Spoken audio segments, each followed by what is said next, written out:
अस्सलामु अलैकुम वरहमतुल्लाहि वबरकातुहु। नहमदुहु व नस्तईनुहु व नस्तगफिरुहु व नऊज़ु बिल्लाहि मिन शुरूरि अनफुसिना व मिन सय्यिआति अअमालिना। मन यहदिहिल्लाहु फला मुदिल्ल लहु व मन युद्लिलहु फला हादिय लहु। व नशहदु अल्ला इलाहा इल्लल्लाहु वहदहु ला शरीक लहु व नशहदु अन्न सय्यदना व नबिय्यना व शफिय्यना व हबीबना व हबीब रब्बिना व तबीब अर्वाहिना व कुलूबिना मुहम्मदन अब्दुल्लाहि व रसूलुहु अल्लज़ी अरसलहु बिल हक़्क़ि बशीरन व नज़ीरा व दाइयन इलल्लाहि बिइज़्निहि व सिराजम मुनीरा। फ़क़द क़ाल अल्लाहु तआला फ़ी कलामिहिल मजीद व फ़ुरक़ानिहिल हमीद। আপনারা আমার সঙ্গে পড়ুন, আউযু বিল্লাহি মিনাশ শাইতানির রাজিম, বিসমিল্লাহির রহমানির রহিম। ওয়ামা আরসালনাকা ইল্লা রাহমাতাল লিল আলামিন। ইন্নাল্লাহা ওয়া মালাইকাতাহু ইউসাল্লুনা আলান নবী ইয়া আইয়ুহাল্লাযীনা আমানু সাল্লু আলাইহি ওয়া সাল্লিমু তাসলিমা। আল্লাহুম্মা সাল্লি আলা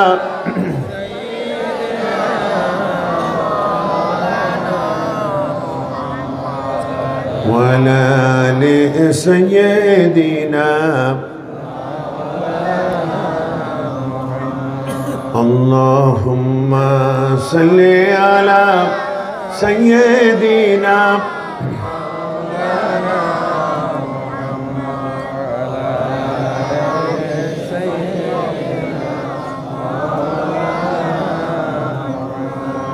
بلغ العلا بكماله كشف الدجى بجماله حسنت جميع خصاله صلوا.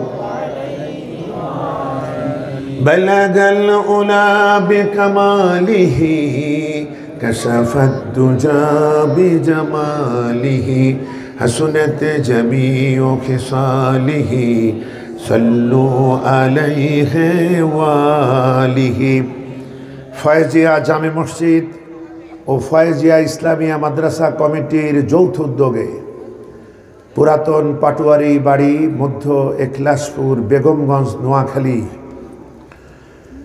এই ময়দানে 14তম বার্ষিক তাফসিরুল কোরআন মাহফিল 2024 এই বিজয়ের মাসে আমাদেরকে এই পবিত্র মাহফিলে যে মহান মেহেরবান মাবুদ আল্লাহ রব্বুল ইজ্জতুল জালাল উপস্থিত হবার তৌফিক দিলেন, এজন্য আমরা পড়ি আলহামদুলিল্লাহ।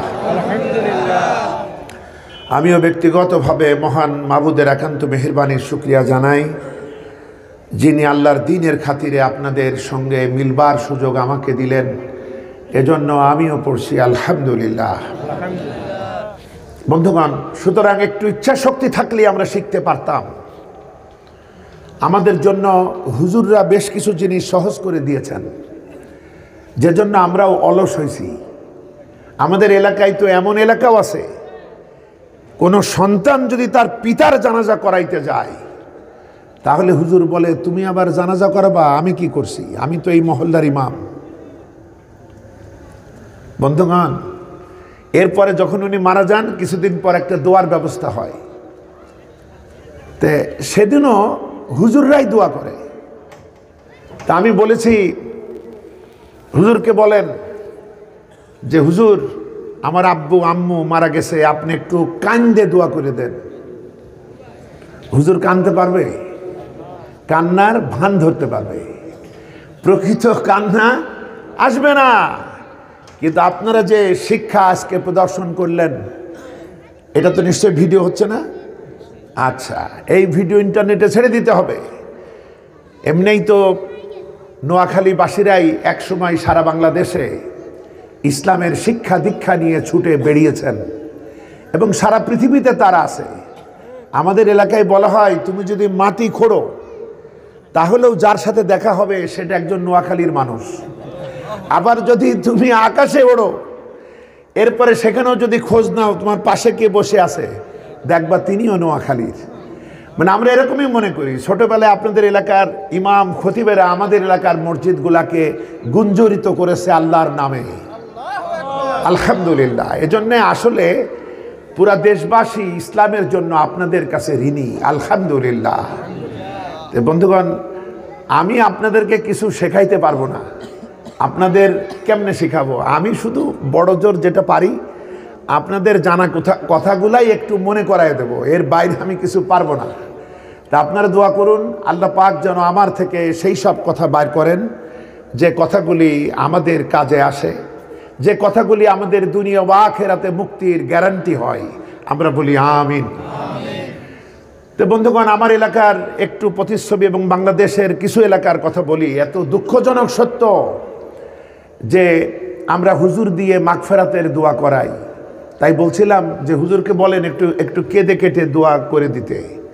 কিন্তু আজকে আপনারা যা শেখালেন, পিতা মায়ের লাশ নিয়ে, মাতা পিতা যিনি হন আপনজনের লাশ নিয়ে যদি সন্তান দাঁড়ায় আল্লাহু আকবার, তাহলে একেবারে ফল্গু ধারার মতো কলিজা ফাটা বেদনা অশ্রু হয়ে চোখ দিয়ে ঝরবে না?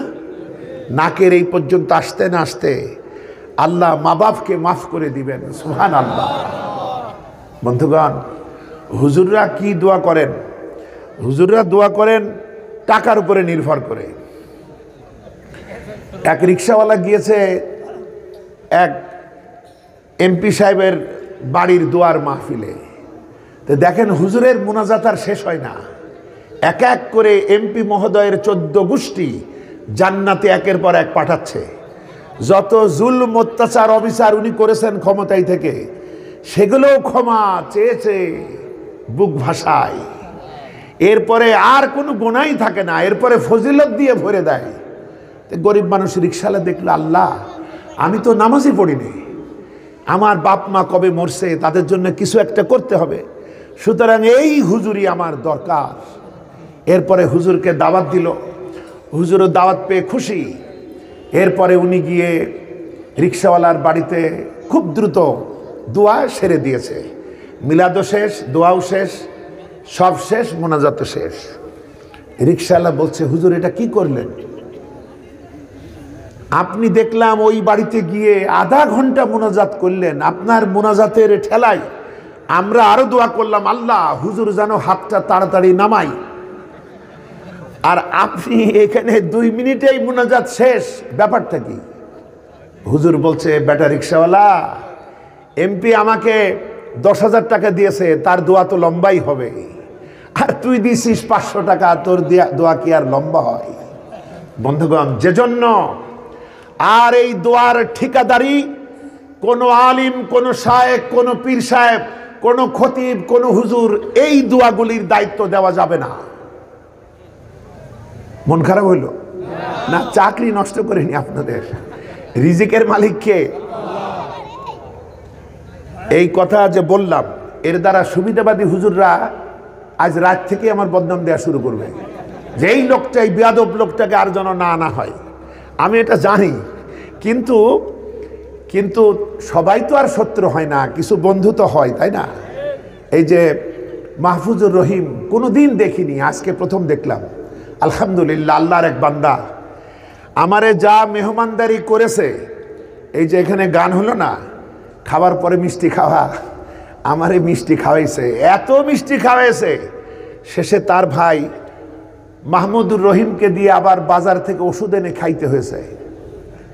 তো বন্ধুগণ, আলহামদুলিল্লাহ আমি মুগ্ধ তাদের মেহমানদারিতে। আর এইবারে শীতে আমার কোনো পিঠা কিনা লাগবে না, কারণ প্রথম থেকে শীতের পিঠা ওনার বাড়ির লোকেরা রান্না করে গরম গরম আমারে খাওয়াইছে। আলহামদুলিল্লাহ বন্ধুগণ, এই শুকরানা সারা পৃথিবীতে ভেসে বেড়াক, আমরা বলি আলহামদুলিল্লাহ।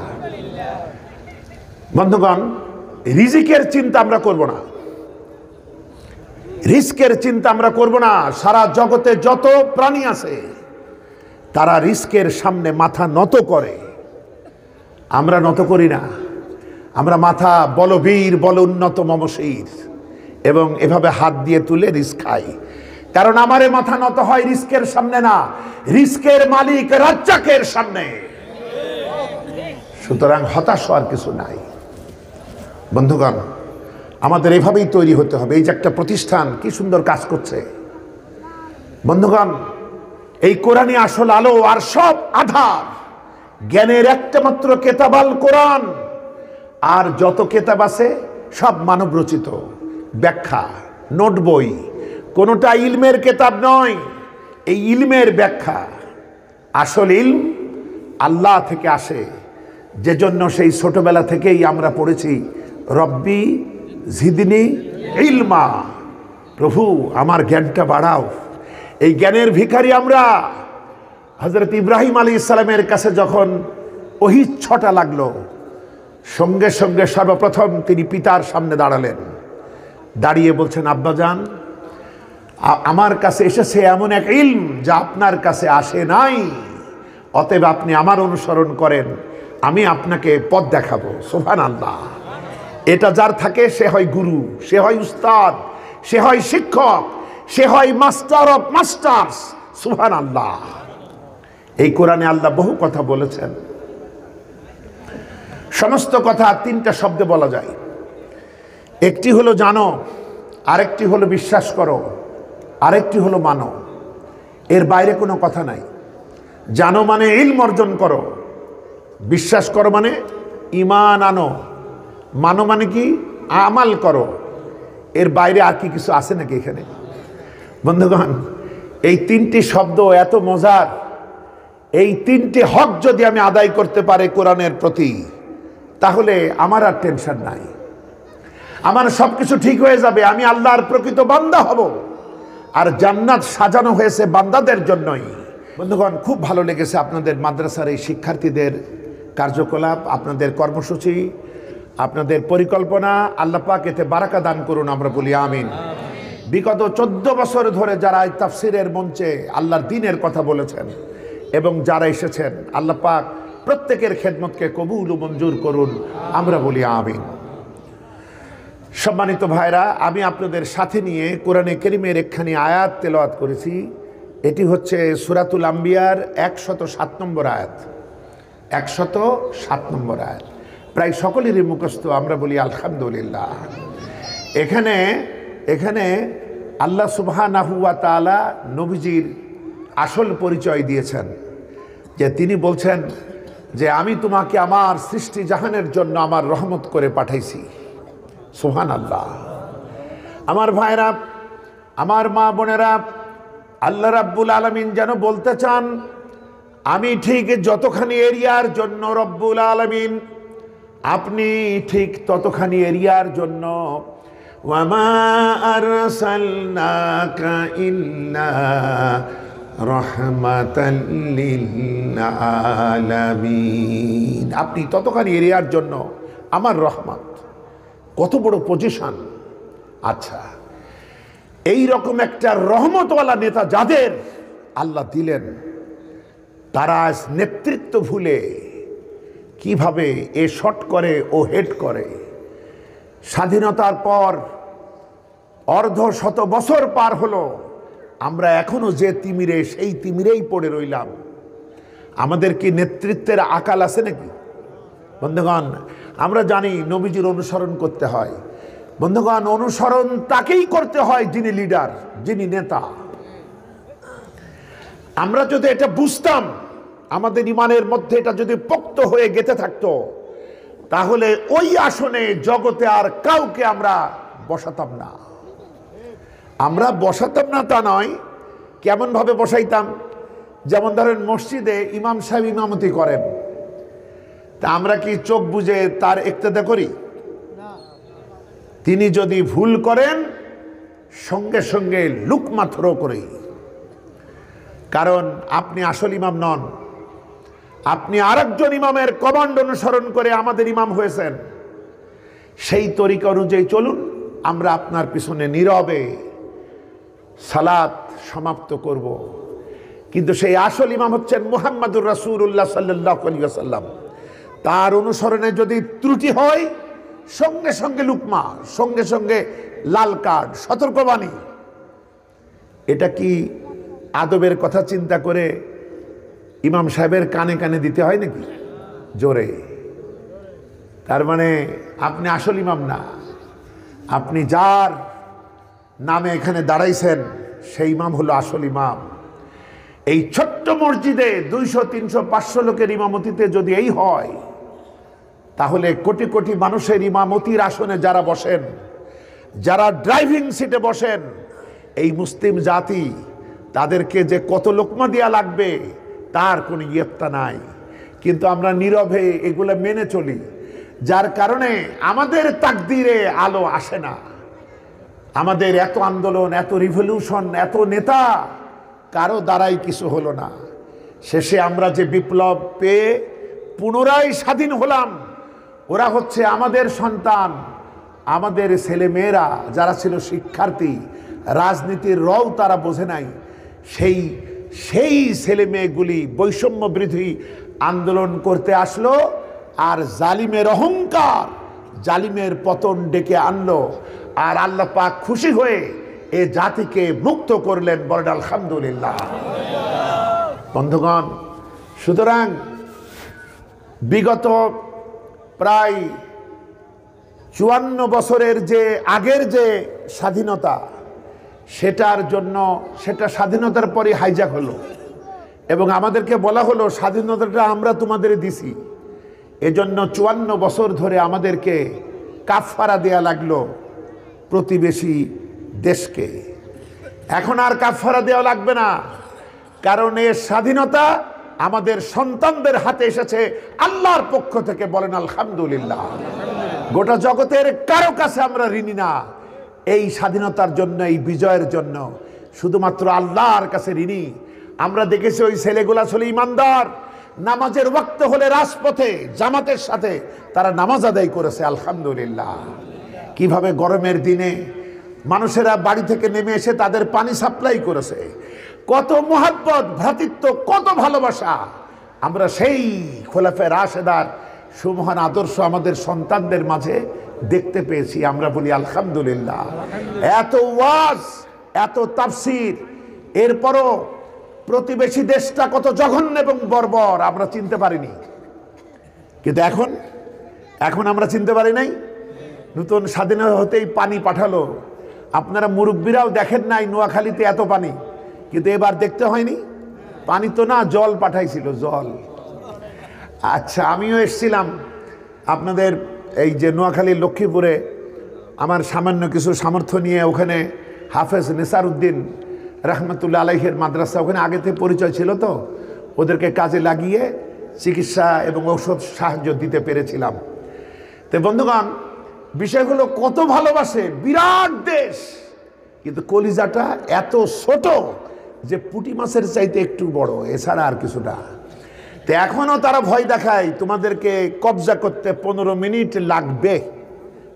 আমরা কি ভয় পাইছি? না, আমরা ভয় পাই না। আমরা দেহ থেকে ভয় পাই না, সংখ্যা থেকে ভয় পাই না। আমাদের আসল অস্ত্র ঈমান আর তাকওয়া। বলেন আলহামদুলিল্লাহ। বন্ধুগণ, এজন্য এবারের আলোচনায় কয়েকটা কথা কমন বলি। তার ভিতরে এটাও কমন যেটা বলছি আপনাদের, সেটা হলো আমাদের যারা উপদেষ্টা মহোদয়, এরা তো উচ্চশিক্ষিত আলহামদুলিল্লাহ।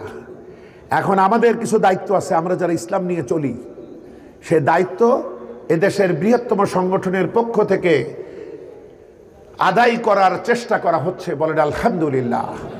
তাদেরকে বস্তুবাদী দুনিয়ার জ্ঞান বিজ্ঞান তাদের জানা আছে, তাদেরকে এখন ইসলামী তাকওয়ার ঈমান তাদেরকে দিয়ে তৈরি করতে হবে।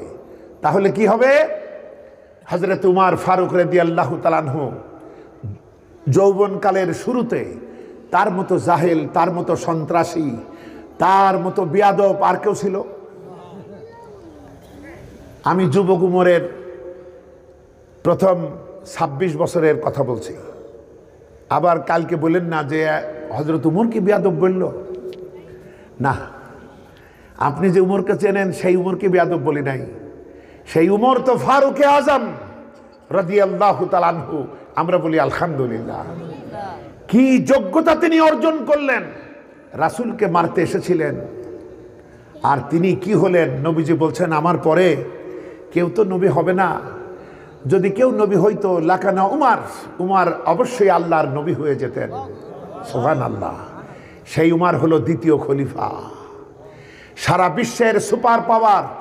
ভারত তো সুপার পাওয়ার না, ভারত এখনো সুপার পাওয়ার হয় নাই। যেমন লোকে লেখাপড়াটা ঠিক মতো না করে কিছু ঘুষ দিয়ে বড় অফিসার হয়, ওই রকম কিছু একটা পাওয়ার সে হয়েছে।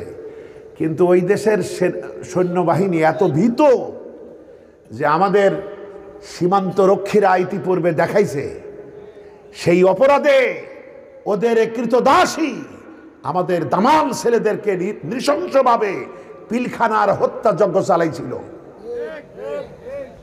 আল্লাহ তাদের শাহাদাতকে কবুল করুন, আমরা বলি আমিন। সুতরাং উমর যখন মুসলিম জাহানের খলিফা হলেন, তখন সুপার পাওয়ার রোম, পারস্য, এই দুইটা তখন সুপার পাওয়ার। তিনি চিঠি লিখলেন, রোম সম্রাট, হয় ইসলাম গ্রহণ করো, নতুবা ইসলামী রাষ্ট্রের করদ রাজ্যে পরিণত হও, ট্যাক্স দিবা, করদ রাজ্যে পরিণত হও। এই দুইটার একটাও যদি তোমার ভালো না লাগে তাহলে তৈরি হও, তোমার বিরুদ্ধে আমি এমন এক বাহিনী পাঠাবো, তোমাদের কাছে এই পৃথিবীতে বেঁচে থাকা যত প্রিয়, আমার এই বাহিনীর কাছে মৃত্যু তার থেকে অধিক প্রিয়। সুবহানাল্লাহ। এই সাহস, এই শক্তি কোত্থেকে এসছে? তাকওয়ার কারণে, ইমানের কারণে।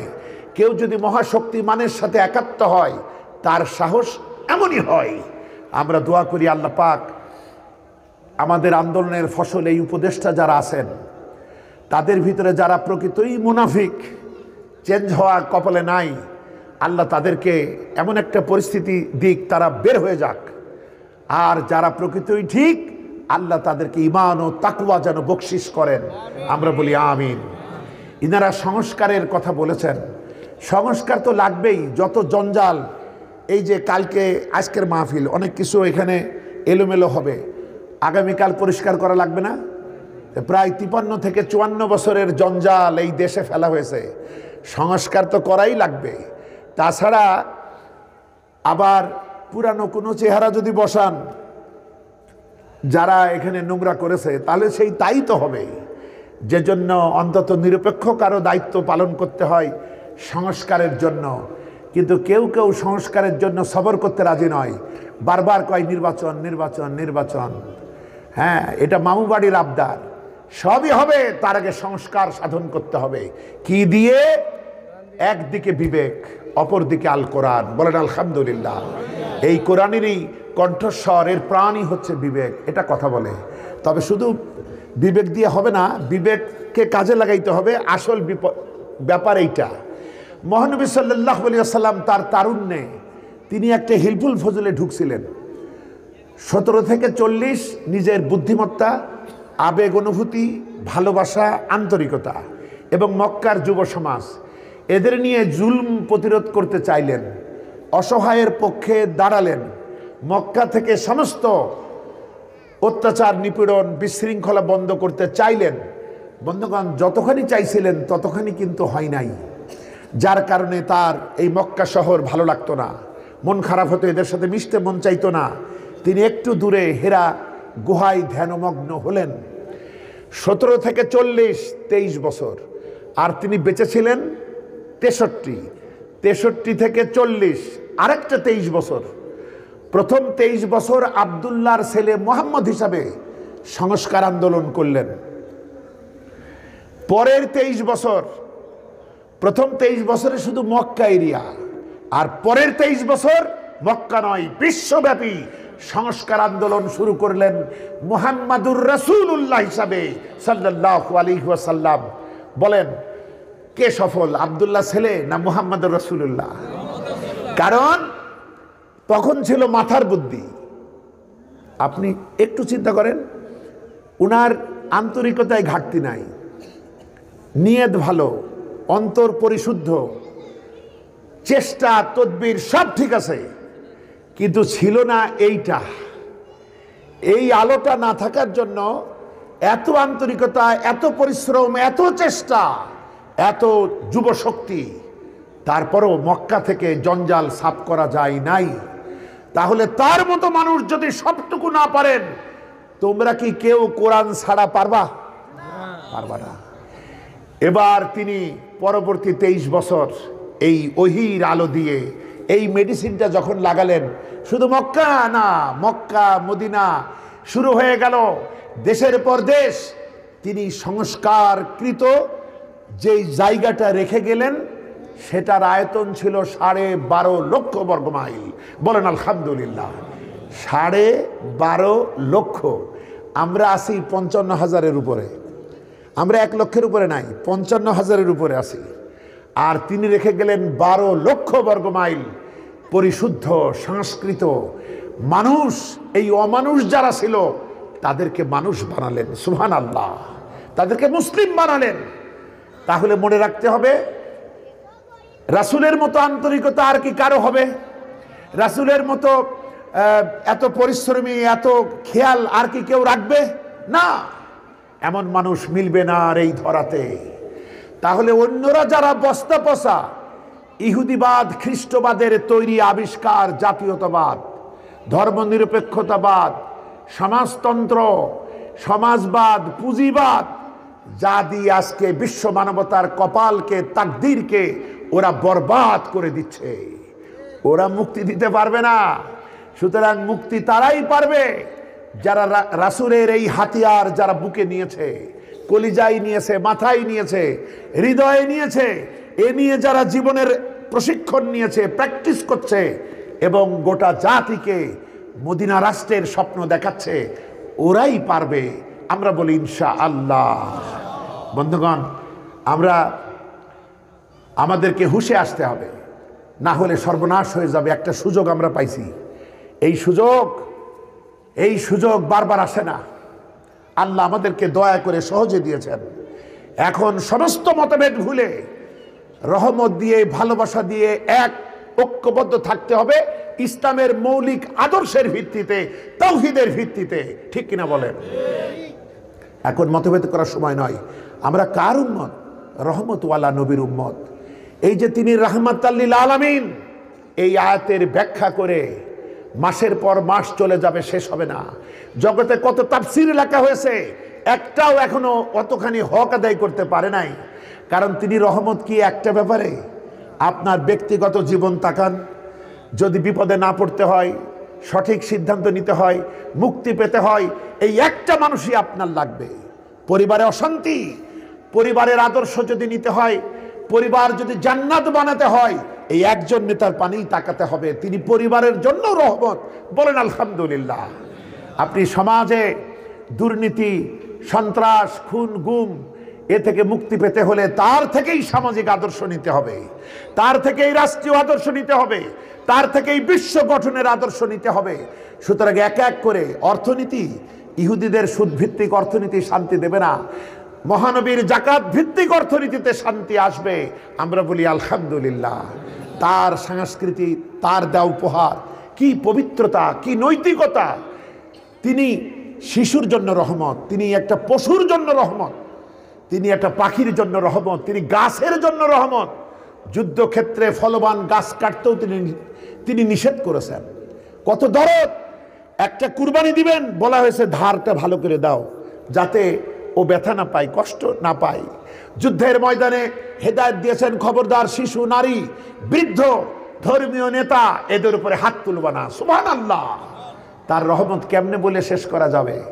কত ভয়াবহ পরিস্থিতিতে তিনি পৃথিবীতে এসেছিলেন। সুতরাং বিশ্ববাসী আজ দুটি ভাগে বিভক্ত, একটি হচ্ছে নেতা, আরেকটি হলো অনুসারী। নবীরা যদি নেতা না হন, নবীরা কি অনুসারী হবেন? রাসূলুল্লাহর জন্য কি শোভনীয় আবু লাহাবের পিছনে চলা? মুসার জন্য কি শোভনীয় ফেরাউনের পিছনে চলা? ইব্রাহিমের জন্য কি শোভনীয় নমরুদের পিছনে চলা? বন্ধুগণ, সুতরাং আর বিভ্রান্ত আমরা হব না। এরাই হলো জগতের সময়ের সবথেকে সর্বশ্রেষ্ঠ সন্তান, আল্লাহর নবীদের যে কাফেলা, এই কাফেলার সর্বশেষ সর্বোত্তম পরিপূর্ণ আদর্শের পতাকাবাহী ধ্বজাধারী হচ্ছেন মুহাম্মাদুর রাসূলুল্লাহ সাল্লাল্লাহু আলাইহি ওয়াসাল্লাম। তাকে অনুসরণ করলেই আমরা শান্তি পাব। সারা পৃথিবীতে আজ অশান্তি, অস্বস্তি এবং বিপদের মূলীভূত কারণ দুইটা, মনে রাখুন। সারা বিশ্বব্যাপী, আমাদের দেশ সহ সারা বিশ্বব্যাপী অশান্তি, অস্বস্তি, বিপদ, জোর, জুলুম, অত্যাচারের মূল কারণ হলো দুটি। একটি হচ্ছে আল্লাহদ্রোহী নেতৃত্ব, আর একটি হলো মানুষের তৈরি করা মতবাদ। এই দুটাকেই উৎখাত করতে হবে, আল্লাহর দেওয়া এই বিধান কায়েম করতে হবে, এবং এই বিধানে যারা বিশ্বাসী তাদের নেতৃত্ব কায়েম করলেই রাহমাতাল লিল আলামিনের সাথে লিঙ্ক তৈরি হয়ে যাবে এবং শান্তি আসবে গোটা বিশ্বময়। বলেন আলহামদুলিল্লাহ। বন্ধুগণ, এজন্যই এই আয়াতটি বেছে নিলাম। এই আয়াতের সব কথা তো বলা যাবে না, অন্তত আমরা শুরু করি। তো এখানে রাসূলুল্লাহর সাথে সম্পর্কের যে ভিত্তি, এইটা আজকে আমরা একটু শুরু করি। আপনারা কি আমার কথা বুঝতে পাচ্ছেন? এই ফাঁকাগুলো পূরণ করুন, নাইলে এই যে কিছু মানুষ যখন ওঠা শুরু করে এর একটা প্রভাব পড়ে। কারণ এই শেষ বক্তা হওয়াটা খুবই বেকায়দার বিষয়। তো এই জন্যে আপনারা একটু ভালো করে বসুন, টাইট হয়ে বসেন, কাউকে উঠতেই দেবেন না। তবে যদি পেশাব পায়খানার কথা বলে তাহলে পথ করে দিবেন, নাইলে সাড়ে সর্বনাশ করে ফেলবে। এবার একটু ঠান্ডা মাথায় শুনুন। আমি বলবো আজকে রসুলের সাথে আমাদের সম্পর্ক কিভাবে আমরা গঠন করতে পারি, এমনভাবে যে সম্পর্ক আমাদের দুনিয়াতেও কাজে আসবে, আমাদের আখিরাতেও কাজে আসবে। এর মাধ্যমে রাসূলের নেতৃত্বের অনুসারী আমরা হব। আমরা বলি আলহামদুলিল্লাহ। বন্ধুগণ,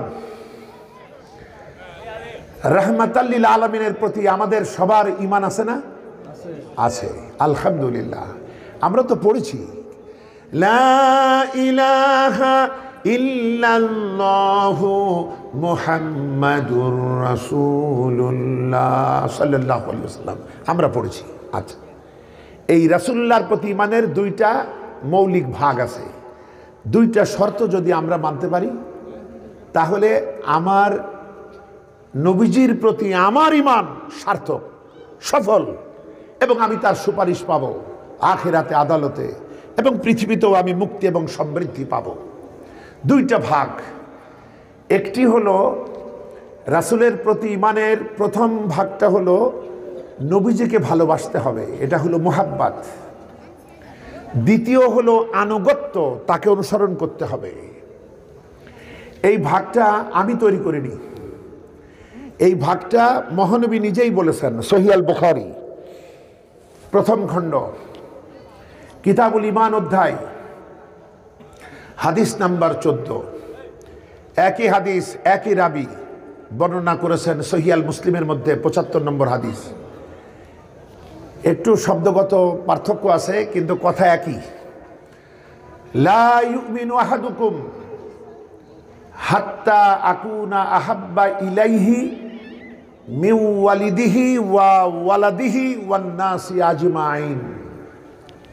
নবীজি বলছেন, তোমাদের কেউ ঈমানদার হতে পারবে না যতক্ষণ তোমরা আমাকে, তোমাদের মাতা পিতা, সন্তানাদি, এমনকি বিশ্ববাসীর চাইতে আমাকে সব থেকে বেশি ভালোবাসতে না পারবা, মোহাব্বত করতে না পারবা, ততক্ষণ কিছুতেই ঈমানদার হতে পারবা না। তাহলে কি বুঝলাম? নবীজিকে ভালোবাসতে হবে সবার চাইতে বেশি, ঠিক কিনা বলেন? বন্ধুগণ, তাহলে কি নিজের থেকেও বেশি? সবার থেকে ভালোবাসা তো বুঝলাম, এখন নিজের থেকেও বেশি। আমার ভাইরা, সহিহ আল বুখারী 6178 নম্বর হাদিস, হযরতে উমর রাদিয়াল্লাহু তাআলা আনহুর হাতখানা ধরে মহানবী মসজিদে নববীতে দাঁড়িয়েছিলেন। হঠাৎ করে হযরতে উমর বলছেন, হে আল্লাহর হাবিব, আমি আপনাকে আমার জীবন বাদে সব থেকে বেশি মুহাব্বত করি। নবীজি বললেন, উমর তাহলে হবে না, তোমার নিজের জীবনের চাইতেও আমাকে বেশি ভালোবাসতে পারতে হবে। ভিন্ন জায়গায় রয়েছে, এটা বুখারীতে আসে নাই, রাসূলের অন্য সিরাত গ্রন্থে এসেছে। মহানবী হযরতে উমরকে বুকের সাথে জড়িয়ে ধরে ছেড়ে দিলেন। এরপরে উমর বলে, হে আল্লাহর নবী, যে আল্লাহর কুদরতি হাতে আমি উমরের জীবন, আমি তার কসম করে বলি, এখন থেকে আমি উমর আমার জীবনের চাইতে আপনাকে আমি বেশি ভালোবাসি। সুবহানাল্লাহ। নবীজি তখন বললেন, উমর, এইবার তোমার ঈমানটা পূর্ণ হলো, খাঁটি হলো, নির্ভেজাল হলো, বিশুদ্ধ হলো। বলেন আলহামদুলিল্লাহ। তাহলে দেখুন, প্রথম শর্ত মোহাব্বত, রাসূলের প্রতি ঈমানের প্রথম শর্ত মোহাব্বত। সেই মোহাব্বতটা কেমন হবে? জীবনের চাইতেও বেশি। আমরা বলি আলহামদুলিল্লাহ। এই রকম ভালোবাসার তৌফিক আল্লাহ যেন আমাদেরকে দেন, আমরা বলি আমিন। ওই জিলাপি মার্কা ভালোবাসায় মুক্তি মিলবে না। কিছু লোক আছে খুব ব্যস্ত, আসরের নামাজে যদি বলা হয় একটু বসে যান, একটু দোয়া হবে, উনি আর চোখে দেখে প্যাকেটটা বড় না ছোট, দোয়াটা কার। যদি দেখে অমুক মাতবারের, অমুক মিয়ার, অমুক লাট সাহেবের, প্যাকেটটা নিশ্চয়ই মজা, তখন ওনার আর কাজ থাকে না ওই দিন, উনি ওই দিন বসে যান। আর যদি দেখে না কি দেবে না দেবে, তখন উনি বিজি। কেমন বিজি? Busy for nothing. সেজন্য বললাম, জিলাপি মার্কা মোহাব্বত হবে না, মোহাব্বত হবে এইরকম এক। দ্বিতীয় হাদিস, আনুগত্য। মিশকাতুল মাসাবি তাহকিককৃত খণ্ড, হাদিস নাম্বার 167, আব্দুল ইবনে আমরের বর্ণনা। প্রথমটি আনাসের বর্ণনা রাদিয়াল্লাহু তাআলা আনহু, আর এটা হলো আব্দুল ইবনে আমরের বর্ণনা। নবীজি থেকে বলছেন, লা ইউমিনু আহাদুকুম, একই পরিভাষা, লা ইউমিনু আহাদুকুম হাত্তা ইয়াকুনা হাওয়াহু তাবআল লিমা জিতু বিহি। তোমাদের কেউ কিছুতেই ঈমানদার হতে পারবে না যতক্ষণ আমি তোমাদের জন্য আল্লাহর পক্ষ থেকে যেটা নিয়ে এসেছি এটার অনুসরণ না করবা, ততক্ষণ পর্যন্ত ঈমানদার হতে পারবা না। কত বড় বোঝা চাপাইল! এটা এমন একটা কিতাব, পাহাড়ের উপরে অবতীর্ণ করা হলে পাহাড় ভেঙে চৌচির হয়ে যেত, ঠিক কিনা বলেন? ওই আসমান ভেঙে যেত, জমিন খান খান হয়ে যেত। নবীজি বলছেন, ঈমানদার হতে কিছুতেই পারবা না আমি আল্লাহর পক্ষ থেকে যেটা নিয়ে এসেছি এটার অনুসারী না হবা। বন্ধুগণ, দুইটা হাদিস মিলবে কিভাবে?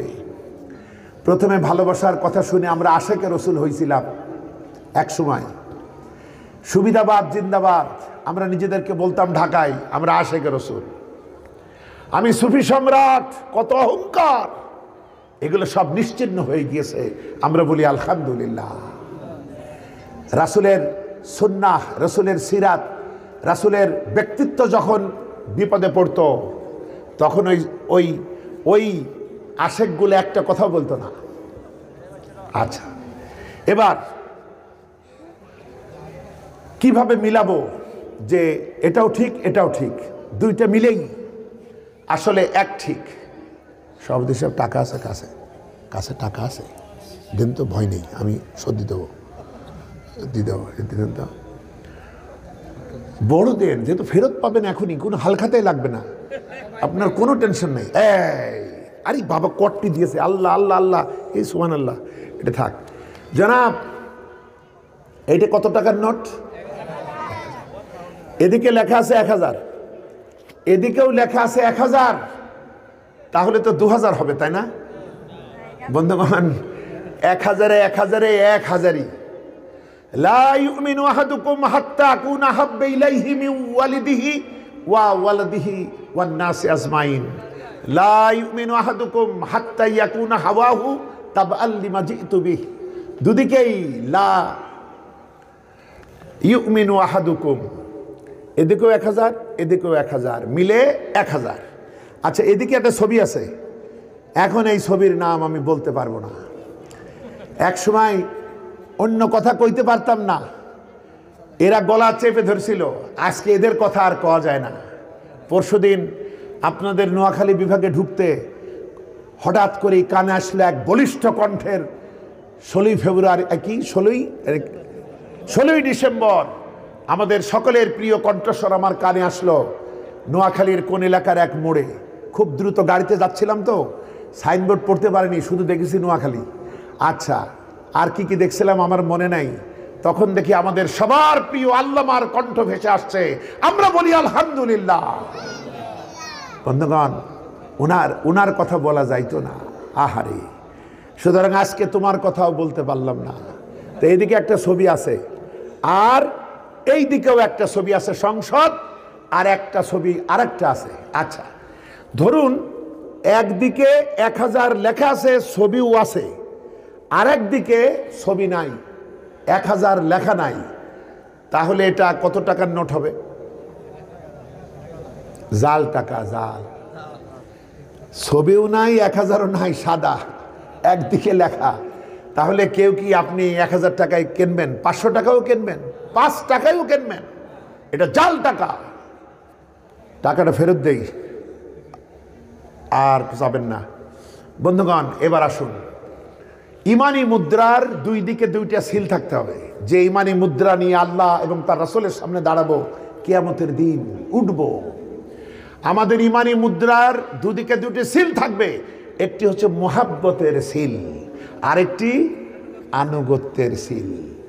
এই মুহাব্বত আনুগত্য দুটো মিলেই ইমান, বলেন আলহামদুলিল্লাহ।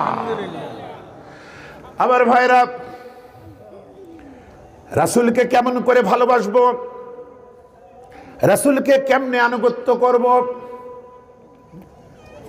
সাহাবারা হলো তার আসল মডেল। সিরাত বিশ্বকোষ 14 নম্বর খণ্ড, ইসলামী ফাউন্ডেশন সংস্করণ। এখানে কয়েকটি ঘটনা আছে, আমি আপনাদেরকে সংক্ষেপে শোনাই। একবার হযরত উমরের শাসনামলে তার প্রতিনিধি আরবের এক প্রান্তে ইসলাম প্রচার করলো। এরপরে তিনি চিন্তা করলেন যে আমি তো আমার মতো হেদায়েত দিলাম, যদি একটু খলিফা এখানে আসতেন তাহলে এরা আরও সম্মানিত বোধ করত। তখন সাহাবীর পক্ষ থেকে জনগণের কথা বলে হযরত উমরকে আসতে বলা হলো। হযরত উমর ফারুক এলেন, সবার সাথে কুশল বিনিময়ের পর, হেদায়েতি কথা বলার পর এবার খেতে বসেছেন। খেতে বসে দস্তরখানা বিছানো হয়েছে। হযরত উমরের মুখ থেকে এক টুকরা খাবার পড়ে যেতেই তিনি পড়ন্ত খাবার উঠিয়ে মুখে দিয়েছেন। তখন এই সাহাবা বলছেন, আমিরুল মুমিনিন, এই কাজটা এখানে করবেন না, এটা লজ্জাজনক কাজ, এরা মাইন্ড করবে যে পড়ে যাওয়া খাবার আপনি কেমনে মুখে দিলেন। এটা একটা পুরুষিপূর্ণ বিষয় এখানকার জন্য, এজন্য এটা আপনি করবেন না। হযরত উমর বললেন, ও সাহাবা, আতরুকু সুন্নাত হাবিবি লিহাউলা ইল্লাহুমাকা, আমি কি এই আহাম্মকগুলাকে খুশি করার জন্য আমার হুজুরের সুন্নাত ছেড়ে দেব নাকি? দেখছেন কত ভালোবাসার আনুগত্য। আবার দেখুন, আবু সুফিয়ান কুরাইশ প্রধান, নবীজির শ্বশুর উম্মে হাবিবা নামক তার একটা মেয়ের সঙ্গে নবীজির বিয়ে হয়েছিল। মেয়ের বাড়ি এখন মদিনায়। আবু সুফিয়ান মেয়ের বাড়িতে বেড়াতে গেছে, হুদাইবিয়ার সন্ধির সুযোগে মদিনাতে গেছে। এই রকমের মারাত্মক ব্যক্তি নবীজির ঘরে ঢুকেছে, অর্থাৎ মেয়ের ঘরে ঢুকেছে। হযরত উম্মে হাবিবার বিছানায় তার পিতা আবু সুফিয়ান যখনই বসতে যাবে, উম্মে হাবিবা রাদিয়াল্লাহু তাআলা আনহা বলছেন, আব্বা একটু দাঁড়ান। এরপরে যে বিছানাটা পাড়া ছিল এটা উল্টায় দিলেন। এরপরে বললেন, আব্বা বসেন। আবু সুফিয়ান তখনও কাফের। আবু সুফিয়ান দুঃখ পেল এবং বলল, মা, অনেকদিন পর তোমার এখানে বেড়াতে এলাম, তোমার উচিত ছিল নতুন একখানা বিছানা দেওয়া, তা দিলে না, বরং যে বিছানাটা পাড়া ছিল সেটা উল্টায় দিলে। এইভাবে আমাকে কেন অপমান করতে গেলে? হযরতে উম্মে হাবিবা বলেন, আব্বাজান, আপনি আমার পিতা হতে পারেন, কিন্তু আপনার মনে রাখা উচিত আপনি কাফের, ইসলামের দুশমন, নবীজির দুশমন। আপনি আমার পিতা হওয়া সত্ত্বেও আমি একটা কাফেরকে আমার নবীর বিছানায় বসতে দিতে পারি না। আল্লাহু আকবার। কত আদর্শ, এর এক একটা ফুটন্ত ফুল এই ইমানি বাগানে। সাহাবীরা কত বড় দৃষ্টান্ত। ওহদের যুদ্ধ চলছে, ভয়াবহ অবস্থা, বড় বড় বীররা এক পর্যায়ে শেষের দিকে ভয় পেয়ে গেলেন। মহানবী এত দ্রুত মাথা উঁচা করছেন, সাহাবীরা পর্যন্ত নবীকে নিষেধ করছেন হুজুর গায়ে লাগবে। হযরতে আলীর মতো সাহাবারাও নিষেধ করছেন নবীজিকে, কিন্তু নবীজি বেপরোয়া ভাবে যুদ্ধের দৃশ্য দেখছেন। কি করা যায়, কারণ তিনি নেতৃত্ব দিচ্ছেন। এমন সময় ষড়যন্ত্র করে কাফেরদের আঘাত নবীজির মাথার উপরে পড়ল। লোহার টুপিটা ভেঙে গেল।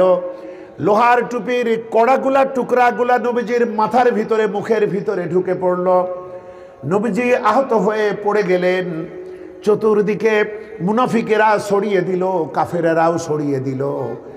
মুহাম্মদ সাল্লাল্লাহু আলাইহি ওয়াসাল্লাম পৃথিবীতে নাই। হযরত উমরের মতো সাহাবী, তার হাত থেকে তরবারি খসে পড়ল।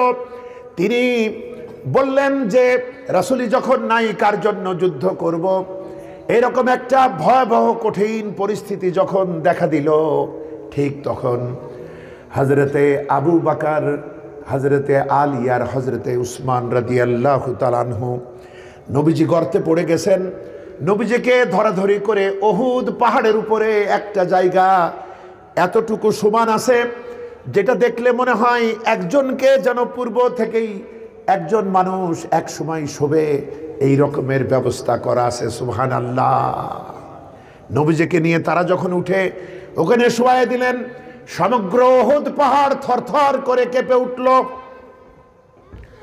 মহানবী বললেন, উসবুতি ইয়া জিবাল, উসবুতি ইয়া উহুদ, ফা ইন্না আলাইকা নাবিয়াল্লাহ ওয়াস সিদ্দিক ওয়াস শাহিদাইন। ও উহুদ, থেমে যা, তোর উপরে আছে আল্লাহর নবী, আর আছে একজন সিদ্দিক, আর রয়েছে দুইজন শহীদ। সুবহানাল্লাহ। আগেই বলে দিয়েছেন, আমি নবী, আমি আছি, আর আছে সিদ্দিক আকবর আবু বকর আর আলী আর উসমান, এরা পরবর্তীতে শহীদ হবে। নবী তাই পাহাড়কে বলছেন, পাহাড় থেমে যা, তোর উপরে আছে আল্লাহর নবী, আর আছে সিদ্দিক, আর আছে দুইজন শহীদ। বন্ধুগণ, ঢালে করে পানি এনে রক্ত ধৌত করা হলো। হযরত আবু উবাইদা ছুটে এলেন। এত ডিপ হয়ে গিয়েছে, এই লোহা বাইর করা কঠিন। তিনি তার দাঁত দিয়ে চেপে ধরে জোরে টান মারলেন। রাসূলেরও দাঁত ভাঙলো, তারও ভাঙলো। এভাবে রক্তাক্ত হলো। আরেকটা দাঁত দিয়ে তুলতে গিয়ে আবু উবাইদার আরেকটা দাঁত ভাঙলো। রাসূলের সারা মুখ রক্তে ভেজা। নবীজি হাত দিয়ে দেখলেন রক্ত। তিনি বলছেন, হে আমার রব, হে আমার আল্লাহ, এ জাতি কেমনে হেদায়েত পাবে যারা তার রাসূলের চেহারাকে রক্তে লাল বানায় দিল। বন্ধুগণ, এখানেও গজবের জন্য রাসূলকে স্বাধীনতা দেওয়া হয়েছে, যে আপনি বললেই সব গুঁড়া করে দেওয়া হবে। নবী বলেছেন, না, বরং এদেরকে হেদায়েত দাও, এদের প্রতি রহম করো। এদেরকে শেষ করলে আমি কাদেরকে পৌঁছাবো? তোমার বাণী, তোমার হেদায়েত কার কাছে পৌঁছাবো? আল্লাহ রাব্বুল আলামিন তাই বলেন, ওয়ামা আরসালনাকা ইল্লা রাহমাতাল লিল আলামিন। এই সময় নবীজি একটু সুস্থ হলেন। হযরতে ফাতিমা রাদিয়াল্লাহু তাআলা আনহা একটু চাটাই পুড়িয়ে ছাই বানিয়ে ওইগুলা দিয়ে দিলেন এবং রক্ত বন্ধ হলো। ধীরে ধীরে পরিস্থিতি সামাল দেয়া গেল। এ সময় দেখা গেল মদিনার দিক থেকে একজন মহিলা উদ্ভ্রান্তের মতো দৌড়াতে দৌড়াতে আসছে। যেসব সাহাবারা যুদ্ধ শেষে ফিরে যাচ্ছিল তারা মহিলার দৌড়ানো দেখে বলছে, ও মহিলা কোথায় যাও? মহিলা কয়, ওহদে যেতেছি। সাহাবীরা বলেন যে লাভ নাই, তোমার যে পিতা জেহাদে এসেছিলেন তিনি শহীদ হয়ে গিয়েছেন। মহিলা বলছে, কে শহীদ হয়েছে জানতে চাই না, আমাকে বলো আল্লাহর নবী কেমন আছেন। মহিলা পাগলিনীর মতো ছুটতেছে, আরেকটা কাফেলার সাথে দেখা। তারা বলছে, মহিলা কোথায় যেতেছো? মহিলা কয়, উহুদে যেতেছি। বলে, যে লাভ নাই, তোমার যে স্বামী জেহাদে এসেছিলেন সে শহীদ হয়ে গিয়েছে। মহিলা কয়, কে শহীদ হচ্ছে শুনতে চাই না, বলো আল্লাহর নবী কেমন আছেন, আমার রহমতের নবী কেমন আছেন। মহিলা কাঁদতে কাঁদতে পাগলিনীর মতো ছুটছে। আরেকটি কাফেলার সঙ্গে দেখা। তারা বলে, ও মহিলা কোথায় যাও, যে লাভ নাই। মহিলা কয়, উহুদে যেতেছি। লোকেরা কয়, যে লাভ নাই, তোমার যে দুইটা ছেলে উহুদে এসেছিল দুইজনই শহীদ হয়েছেন। মহিলা চিৎকার করে বলেন, কে শহীদ হয়েছে শুনতে চাই না, বলো আল্লাহর নবী কেমন আছেন। মহিলা দৌড়াতে দৌড়াতে উহুদ পাহাড়ের উপরে উঠে ভিড় ঠেলে নবীজির এই রক্ত ভেজা চেহারার দিকে তাকিয়ে ওই মহিলা চোখের পানি ফেলে কেঁদে কেঁদে বলে, হে আল্লাহর নবী, আপনার জন্য আমার পিতা মরা শোক, আমার স্বামী মরা শোক, আমার দুইটা সন্তান মরা শোক আমার কলিজা থেকে ধুয়ে মুছে গেছে। আপনি বেঁচে আছেন এটাই আমার জীবনের পরম সান্ত্বনা। আপনি বেঁচে আছেন এটাই সারা পৃথিবীর মানুষের জীবনের পরম সান্ত্বনা। সুবহানাল্লাহ। ভালোবাসতে হবে বন্ধুগণ, ভালোবাসতে হবে, ভালোবাসার মতোই। আমরা বলি আলহামদুলিল্লাহ। আচ্ছা, এবার আসুন, আমরা তো ভালোবাসি, কিন্তু এ ভালোবাসা মুক্তি দেবে কিনা একটু ভেবে দেখি। আমি যখন আবু তালিবের জীবনী পড়ি তখন আমার মনে হয় আবু তালিব রাসূলুল্লাহর চাচা, তিনি নবীজিকে এত ভালোবাসতেন যে তিনি যতদিন বেঁচে ছিলেন কুরাইশরা তার গায়ে হাত দেওয়ার সাহস পায় নাই। আজকে আমরা 200 কোটি মুসলমান বেঁচে আছি, প্রতি বছরই কারণে অকারণে রাসূলের মর্যাদা, তার স্ত্রীদের মর্যাদাকে ক্ষুণ্ণ করা হয়, ঠিক কিনা বলেন? কিছু মুসলমান তো আছেই, তারা জীবন দেন, আর অনেক মুসলমান টেরও পান না। তাদের কথা হলো জেহাদ আবার কি, এইসব কথা আবার কি, এসব তো রাজনীতি, জেহাদ ফেহাদ হবে না, শুধু নফসের জেহাদ, নফসের জেহাদ। কিন্তু যখন স্বার্থ ক্ষুণ্ণ হয়, ব্যক্তিগত স্বার্থ, রাত 3টায় তাহাজ্জুদের ওয়াক্তেও তারা হামলা চালায়। এদিকে জিহাদ বোঝে না, এদিকে জিহাদ বোঝে না, যুদ্ধ বোঝে না। কালকের খবর দেখেন আজকের ইউটিউবে, ওই পন্থী এই পন্থী, কেউ আল্লাহপন্থী না, ইনি ওই নামপন্থী, উনি ওই পন্থী, ইনারা ওই পন্থী। রাত্রেবেলায় তাদের ইজতেমায় কিভাবে হামলা করেছে, কিভাবে রক্তাক্ত করেছে, মানুষ মারা পর্যন্ত গেছে, 3 জন মৃত্যুবরণ করেছে। এটা কি? সারা জীবন রাজনীতি বোঝো না, কিন্তু ভোট আসলে ভোটটা ঠিকই ওই বোতল মার্কা বক্সে দিয়ে আসে। এদিকে ইসলামপন্থীদেরকে বলে রাজনীতি নাই। আমরা রাজনীতি ফাজনীতি বুঝি না। বোঝো কি তুমি? একটা দল ছিল ধর্মনিরপেক্ষ রাজনৈতিক দল, আর এরা হলো রাজনীতি নিরপেক্ষ ধর্মীয় দল। কথা বোঝেন? এক দল ছিল যারা ভাগ করে দিয়েছে তাদের, যারা পালায়ে গেছে তারা ছিল ধর্ম নিরপেক্ষ রাজনৈতিক দল, আর এরা রাজনীতি নিরপেক্ষ ধর্মীয় দল। একটা কলমের একটা মুখ আর একটা কলম, দুটো মিলে একটা কলম। ওদেরও সদফা, এদেরও সদফা। বন্ধুগণ, এই কাজগুলো বাদ দিতে হবে। হিংসা করে, বিদ্বেষ করে, ষড়যন্ত্র করে যে আমলই আপনি আমি করব, সে আমলের কোনো দাম আল্লাহর কাছে নাই। আছে নাকি? এক আল্লাহওয়ালা লোক বসে আছে, হঠাৎ দেখে শয়তান যাচ্ছে, 3টে টোপলা। বলছে, ইবলিস কই যাও? বলছে, বাজারে। বাজারে কেন যাও? বলছে, একটু বেচা কেনা করতে। কি বেচবা? বলছে এই যে 3টা মাল, 3টা টোপলা। কি আছে ওর ভিতরে? বলছে একটার ভিতরে আছে যুদ্ধ, হিংসা, জিঘাংসা, মারামারি। মারামারি আর যুদ্ধ আছে চূড়ান্তভাবে একটা পুটলায়। আর একটাই আছে কৃপণতা, আর একটাই আছে হিংসা করা, কারো নিজেদের ভিতরে দেখতে না পারা, শুধু এর দোষ ধরা। তো এইগুলা কি কেউ কিনবে? ইবলিস বলল, হ্যাঁ, এরকম ভালো খরিদ্দার আছে, মানসম্মত খরিদ্দার আছে। তো এটা কার কাছে বেচবা? বলল যুদ্ধ, মারামারি, হানাহানি এটা বেচবো রাজাদের কাছে, কৃপণতা বেচবো ধনীদের কাছে, আর হিংসা বেচবো আলেমদের কাছে। কি মনে হয়? তিনটে পোটলাই বিক্রি হয়ে গিয়েছে। হয় নাই? হয় নাই বন্ধুগণ। আবু দাউদের হাদিস 4823 নম্বর হাদিস, যে হিংসা করে তার আমলে আগুন ধরে। কেমনে? শুকনা কাঠে, শুকনা লাড়কিতে, নাকি লাকড়ি, শুকনা লাকড়ি বা কাঠে আগুন দিলে যেমন ছাইভস্য হয়, নেক আমল ওইভাবে ছাইভস্য হয়। আল্লাহ আমাদেরকে হিংসা থেকে বাঁচান, বলেন আমিন। আজকে নিজেরা নিজেদের বিরুদ্ধে ফতোয়া দিয়ে এদেশের বৃহত্তম ইসলামী আন্দোলনকে তার মূল লক্ষ্যে আজও পৌঁছাতে দিল না, এই সমস্ত ধান্দাবাজি ফতোয়ার কারণে। এ কাফের, ও কাফের, উনি একাই মুসলমান। ভাইরা, মুসলিম উম্মাহ কেমন থাকবে? মুসলিম উম্মাহ কেমন থাকবে? আমাদের এক নেতা ডাক্তার শফিকুর রহমান, আপনারা তো খুব ভালোই চেনেন, বলেন আলহামদুলিল্লাহ। বিপদে আপদে মুসিবতে সবসময় তিনি মানুষের পাশে, আমরা বলি আলহামদুলিল্লাহ। গোটা জাতিকে এক হওয়ার স্বপ্ন দেখাচ্ছেন, বলেন আলহামদুলিল্লাহ। বন্ধুগণ, সহিহ আল বুখারী 5586 নম্বর হাদিস, নবীজি বলেছেন এই মুসলমানেরা কেমন হবে? এরা হবে একটা দেহের মতো, এর পায়ে কাটা ফুটলে মাথা টের পাবে, একটা ভাই বিপদাপন্ন হলে বাকি সব সাড়া দেবে, একটা দেহের মতো হবে। 5601 নম্বর হাদিস, সহিহ আল বুখারী। এই উম্মাহ কেমন হবে? একটা বিশাল ইমারতের মতো, যার একটা ইট আর একটা ইটকে মজবুত করে ধরে রাখে, বলেন আলহামদুলিল্লাহ।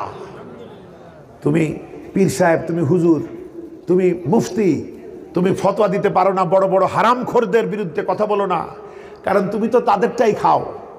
আর ফতোয়া দাও এই মাজলুম আন্দোলনের যারা মুজাহিদ, যারা নিজের বাড়িতে বছরের পর বছর ঘুমাতে পারেনি।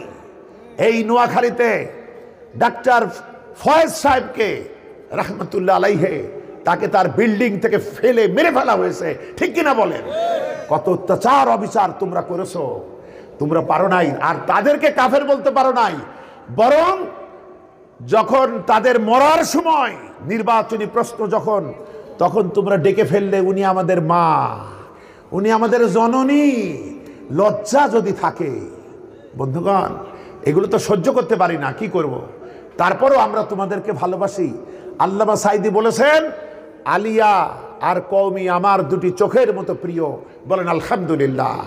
ডাক্তার শফিক রহমান, তিনি ওই সমস্ত মসজিদে সমস্ত ভেদাভেদ ভুলে ওই মাদ্রাসায় সব জায়গায় গিয়ে গিয়ে সবাইকে এক করার চেষ্টা করছেন।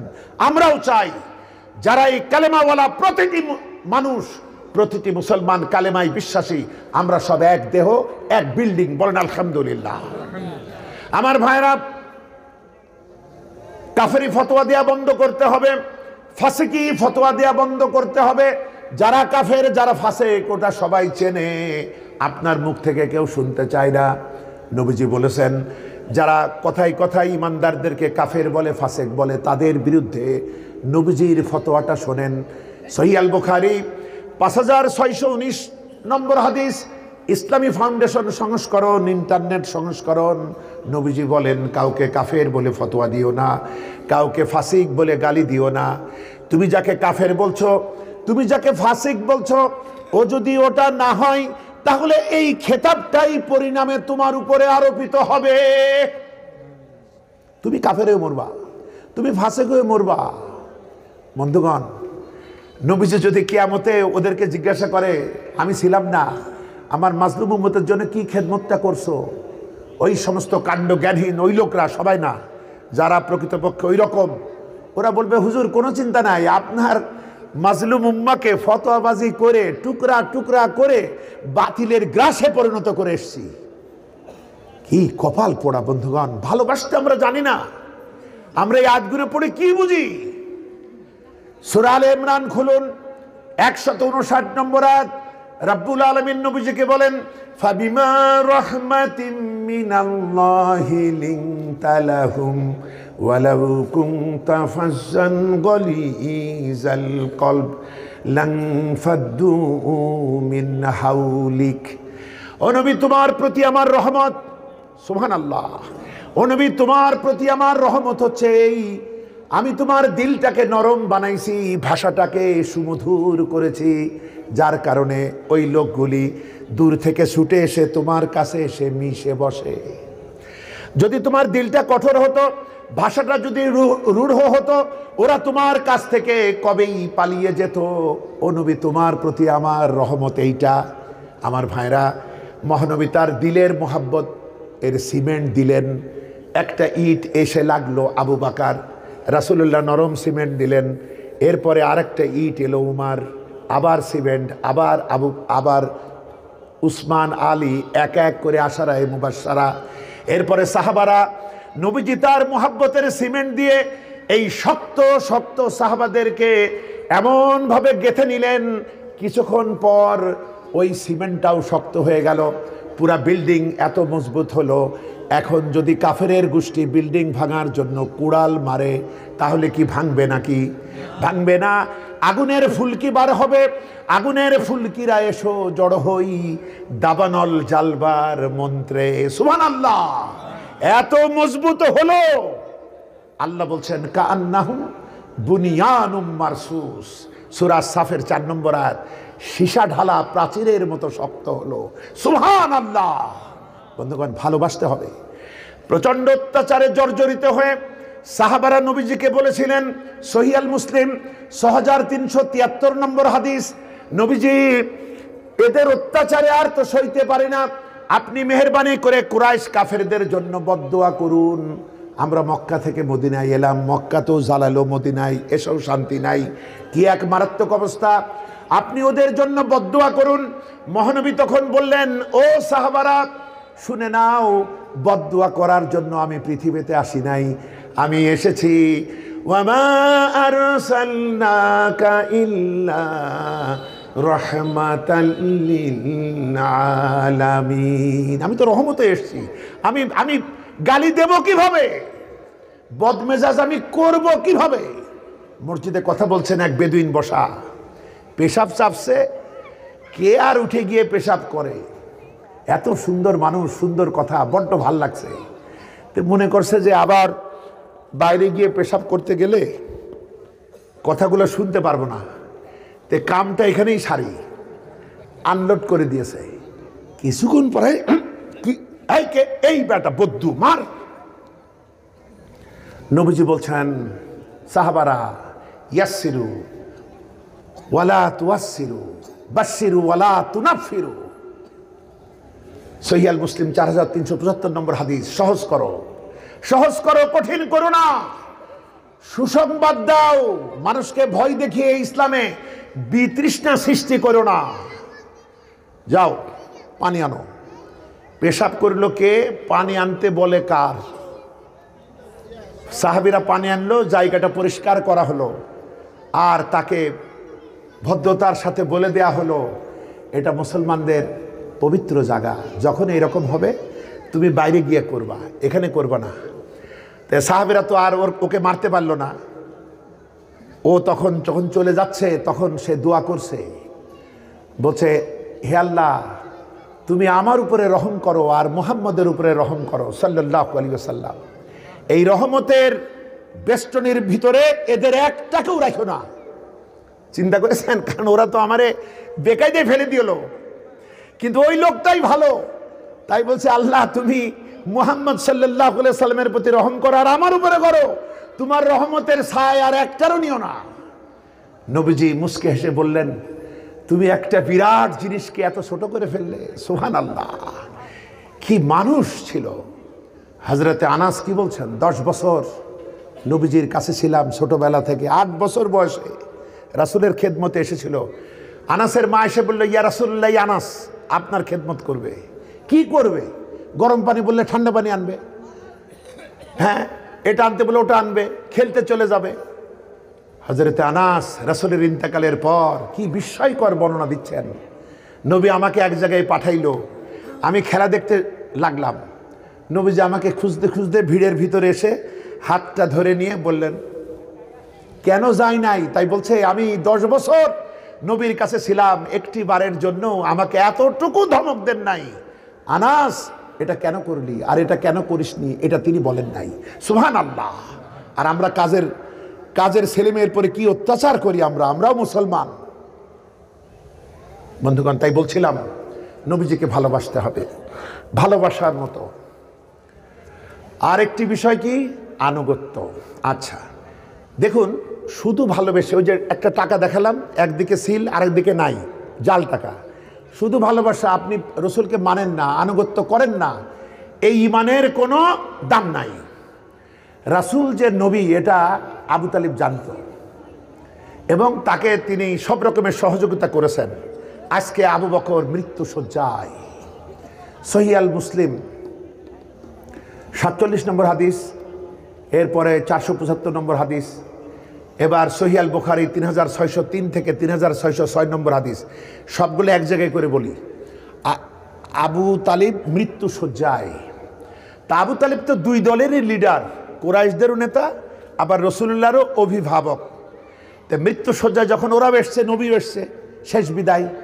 তো নবী চিন্তা করলেন, এইবার একটু চেষ্টা করে দেখি, আবু তালিব যদি একবার একটু কালেমা পড়ে, আমি আল্লাহকে বলে তার মাফের একটা ব্যবস্থা করতে পারবো। তো তখন তিনি চাচার কাছে এসে দাঁড়ালেন, দাঁড়িয়ে বললেন, চাচা যান, আপনি তো আমাকে বড্ড ভালোবাসেন, তা আমাকে তো সেই কথাটা বললেন না যেটা নিয়ে আমি পৃথিবীতে এসেছি, তা আপনি একটু বলুন। আবু তালিব একটু নড়ে উঠলেন, বোধহয় বলতেই চাইলেন, কিন্তু কাছেই বসা ছিল আবু জাহেল। সে বলল, আবু তালিব, তুমি আমাদের ভিতরে সব থেকে মাননীয়, স্মরণীয়, বরণীয়, গ্রহণীয়, পূজনীয়।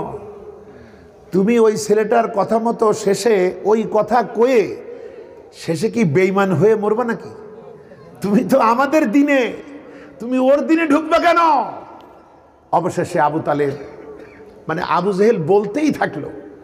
অবশেষে আবু তালেব বলল, বাবা মুহাম্মদ সাল্লাল্লাহু আলাইহি ওয়াসাল্লাম, আমি জানি তোমার কথাটা কত ভালো, আমি জানি, কিন্তু আমার মরণের পর পিছে লোকে কিছু বলবে, পাশে লোকে কিছু বলবে, এই ভয়টা যদি আমার না থাকতো তাহলে আমি ওই কথাটা বলে তোমার চোখ জোড়াতাম।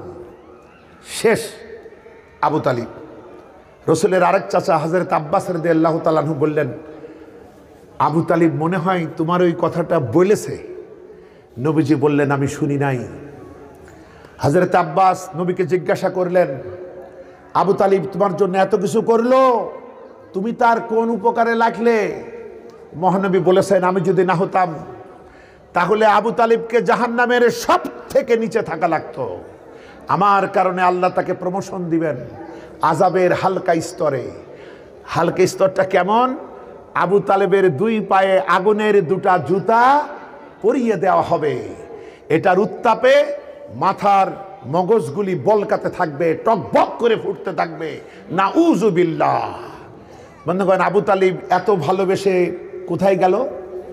জাহান্নামে।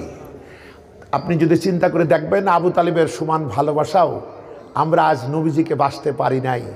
আল্লাহ আমাদেরকে মাফ করুন, আমরা বলি আমিন। আচ্ছা, তাহলে বোঝা গেল আনুগত্য নাই। ইমানের একটা অংশ আনুগত্য, একটা মোহাব্বত।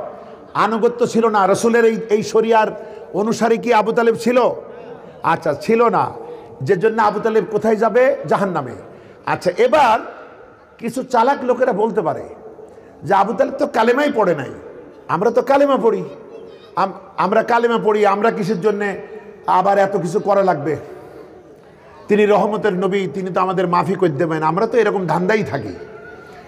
বন্ধুগণ, একটা ইমানদার আমি আপনাদের দেখাই, সম্ভবত আমার আগের বক্তাও ওই ব্যাপারে কিছুটা আলোকপাত করেছেন, আমিও আপনাদেরকে ওই রকম একটা কালেমাওয়ালা মুসলমান দেখাই। দেখেন তো তার পরিণাম কি হয়। তার নাম ছিল বিশর, সূরা আন-নিসার মধ্যে আছে। বিশর ইহুদির কাছ থেকে টাকা ধার করে টাকা শোধ দিত না, কারণ বিশর হলো সরকারি দলের ক্যাডার, আর ইহুদি তো বিরোধী দল। সরকারি দল যারা ছিল, অথবা এখনো কারো কারো নাম শোনা যায়, এরা কি আর টাকা নিয়ে শোধ দেয়? এরা নিয়েছে এই তো কত, বাঘের গলায় হাড্ডি বাঁধছিল, বাঘ কয় এই হাড্ডি যে বার করে দেবে তাকে পুরস্কার দেব। সারস এগিয়ে এসে বার করে দিয়ে বলল পুরস্কার। বাঘ কয় বেটা সারস, তোর মাথাটা যে আমার মুখের ভিতরে ঢুকাইছিলি, আমি যে কড়মড় করে চাবাই নাই, এই তো তোর পুরস্কার, আবার কি পুরস্কার? ক্যাডারদের সবসময় ভাব হয় এমন, তোমার দোকান থেকে কিছু না হয় নিয়েছি, এর আবার টাকা দিতে হয় নাকি? বিশর তখন মদিনার নতুন মুসলমান, সুবিধাবাদ জিন্দাবাদ, হ্যাঁ, এই যে বিজয়ের দিনকার মুসলমান, ও তো বিপদ বোঝে নাই। ও তখন ইহুদি সংখ্যালঘু, ওর কাছ থেকে টাকা ধার করে দেয় না। ইহুদি কয় বিশর টাকা দিবা না? বিশর একটা শোনায় দিল, বলছে চলো তোমার বিরুদ্ধে রসুলের আদালতে মামলা দেব। বিশর কয় ওখানে যাওয়ার দরকার নাই, রাসূল ব্যস্ত মানুষ, তাকে ডিস্টার্ব করার দরকার নাই। কোথায় যাইতে হবে? বলছে তোমাদের নেতা কাব বিন আশরাফের দরবারে যায়। ইহুদি বলছে বিশর তুমি কেমন মুসলমান? আমি ইহুদি হয়ে বলছি যে তোমার নেতা মুহাম্মদ সাল্লাল্লাহু আলাইহি সাল্লামের বিচার নেব, আর তুমি কেমন মুসলমান? তোমার নবীর বিচার তোমার ভাল লাগে না, তুমি নিবা আমার নেতা কাব বিন আশরাফের বিচার? বিশর ভয় পেয়ে গেছে, সর্বনাশ, আমার মুখর যদি খুলে যায় আমি মুনাফিক তো আসলে, কিন্তু এখন যদি এর এই কথা চারিদিকে ছড়ায় পড়ে যে নবীর বিচার আমার পছন্দ হয় নাই, তাহলে তো আমার বিপদ। বিশর বাধ্য হয়ে রাজি হলো। এখন প্রশ্ন হলো, আমাদের যে শুনতে হয় ইসলাম সাম্প্রদায়িক শক্তি, এটা আমাদের শুনতে হয় না? এটা চরম মিথ্যা। ইসলামই কেবলমাত্র মানবতাবাদ। বলেন আলহামদুলিল্লাহ। বন্ধুগণ, বন্ধুগণ, নবীজি সব শুনে রায় দিলেন কার পক্ষে? ইহুদির পক্ষে, মুসলমানের বিপক্ষে। তাহলে কি এখানে কোনো সাম্প্রদায়িকতা আছে নাকি? বন্ধুগণ, আমাদের কথা বলতে হবে। এই সমস্ত বুদ্ধিজীবী, পরজীবী, ভণ্ড যারা ইসলামকে এইভাবে গালিগালাজ করে, এদেরকে খুব কঠোর জবাব দিতে হবে। এরপরে এখন চিন্তা করেন, বিশর নবীজির বিচার চাই নাই কেন? কাব বিন আশরাফের বিচার চেয়েছে কেন? ইহুদি কেন নবীর বিচার পছন্দ করলো, নিজের নেতার বিচার পছন্দ করলো না কেন? এটা বুঝতে হবে। মুসলমান জানে নবীর কাছে সত্যই আসল, ওখানে গেলেই আমি তার দলীয় লোক হলেও ধরা পড়ব। আর বিশর জানে আমি নেতাদের ভয়ে এখন ইসলাম গ্রহণ করতে পারি নাই, কিন্তু আমার দিলটা বলে ওটা রহমতের নবী, করুণার ছবি। ও মানুষকে ভালোবাসে, সত্যকে ভালোবাসে। সুতরাং কিন্তু আমার নেতা কাব বিন আশরাফ, এই বেটা মুসলমান যদি কাব বিন আশরাফকে 10,000 টাকা ঘুষ দেয়, আমি যে ওর কাছে 50,000 পাই, মুসলমান যদি 10,000 টাকা কাব বিন আশরাফকে ঘুষ দেয়, তাহলে কাব বিন আশরাফ মামলার রায় মুসলমানদের পক্ষে দেবে। আর রসুলের দরবারে ঘুষ টুস চলে না, কিন্তু ওই আমার নেতারে বিশ্বাস করা যাবে না, ওই বেটা টাকা চেনে। যে জন্য ইহুদি নিজের নেতার বিচার চায় নাই, আর মুসলমান রসুলের বিচার চায় নাই, চাইছে কাব বিন আশরাফের বিচার। আচ্ছা, এরপরে বলল শোনো, তুমি তো কথা শুনবে না, চলো উমরের দরবারে যাই। তখন উমরের দরবারে যেতে হবে কেন? মুসলমান জানে উমর ইহুদিদের দেখতে পারে না, সুতরাং যখনই শুনবে আমি তার দিনী ভাই, একসাথে জামাতে নামাজ পড়ি, একসাথে খাই দাই, ইফতার করি, একসাথে চলাফেরা করি, আর ওই বেটা অভিশপ্ত ইহুদি, তখন উমার এমনিই খেপে যাবে। উমর তার নবী না। তাই মুসলমান কয় চ উমরের কাছে যায়।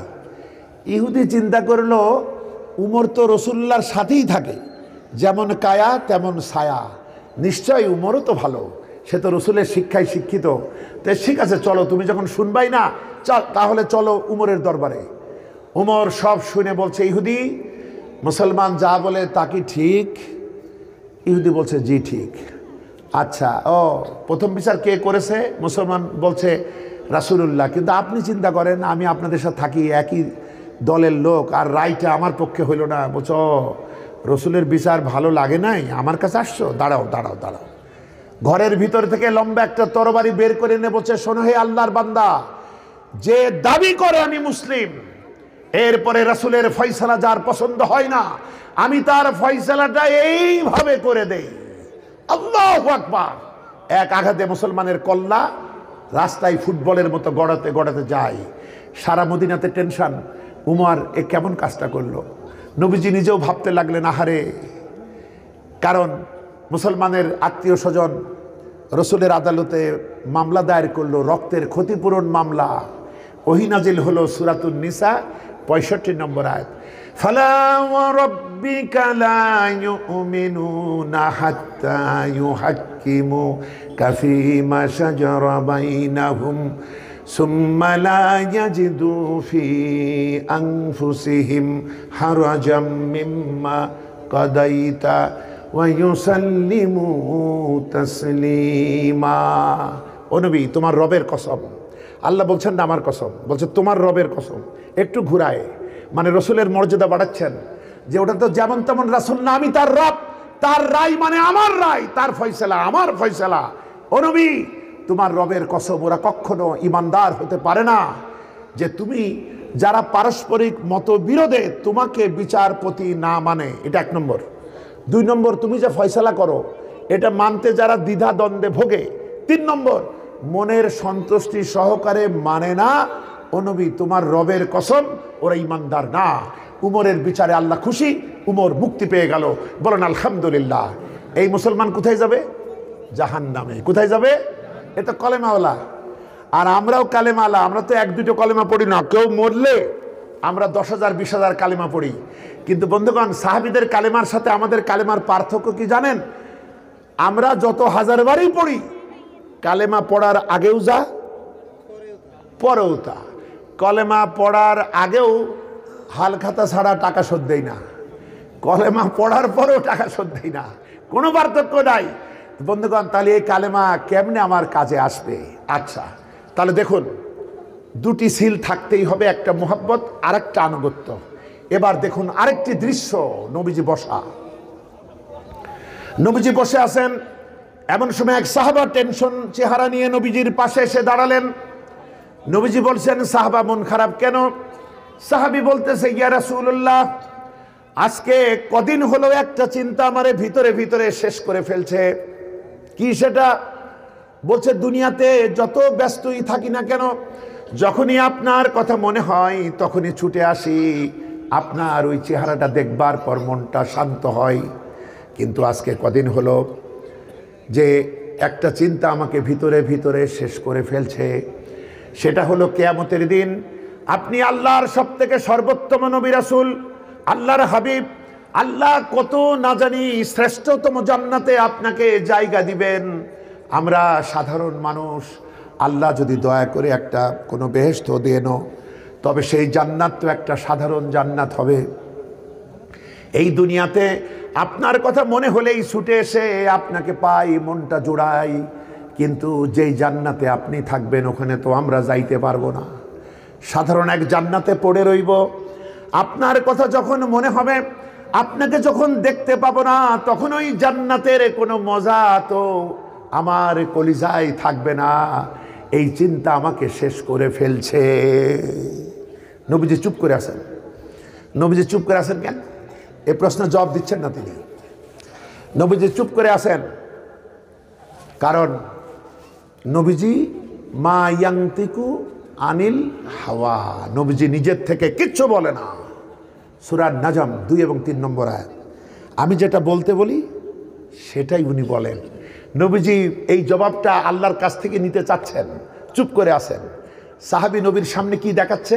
মোহাব্বতের সিল, যে আপনাকে কত ভালোবাসি ইয়া রাসূলুল্লাহ, আপনাকে যদি জান্নাতে না পায় তাহলে তো মজাই থাকবে না। ও 2টা শর্তের একটা পূরণ করে দেখাচ্ছে।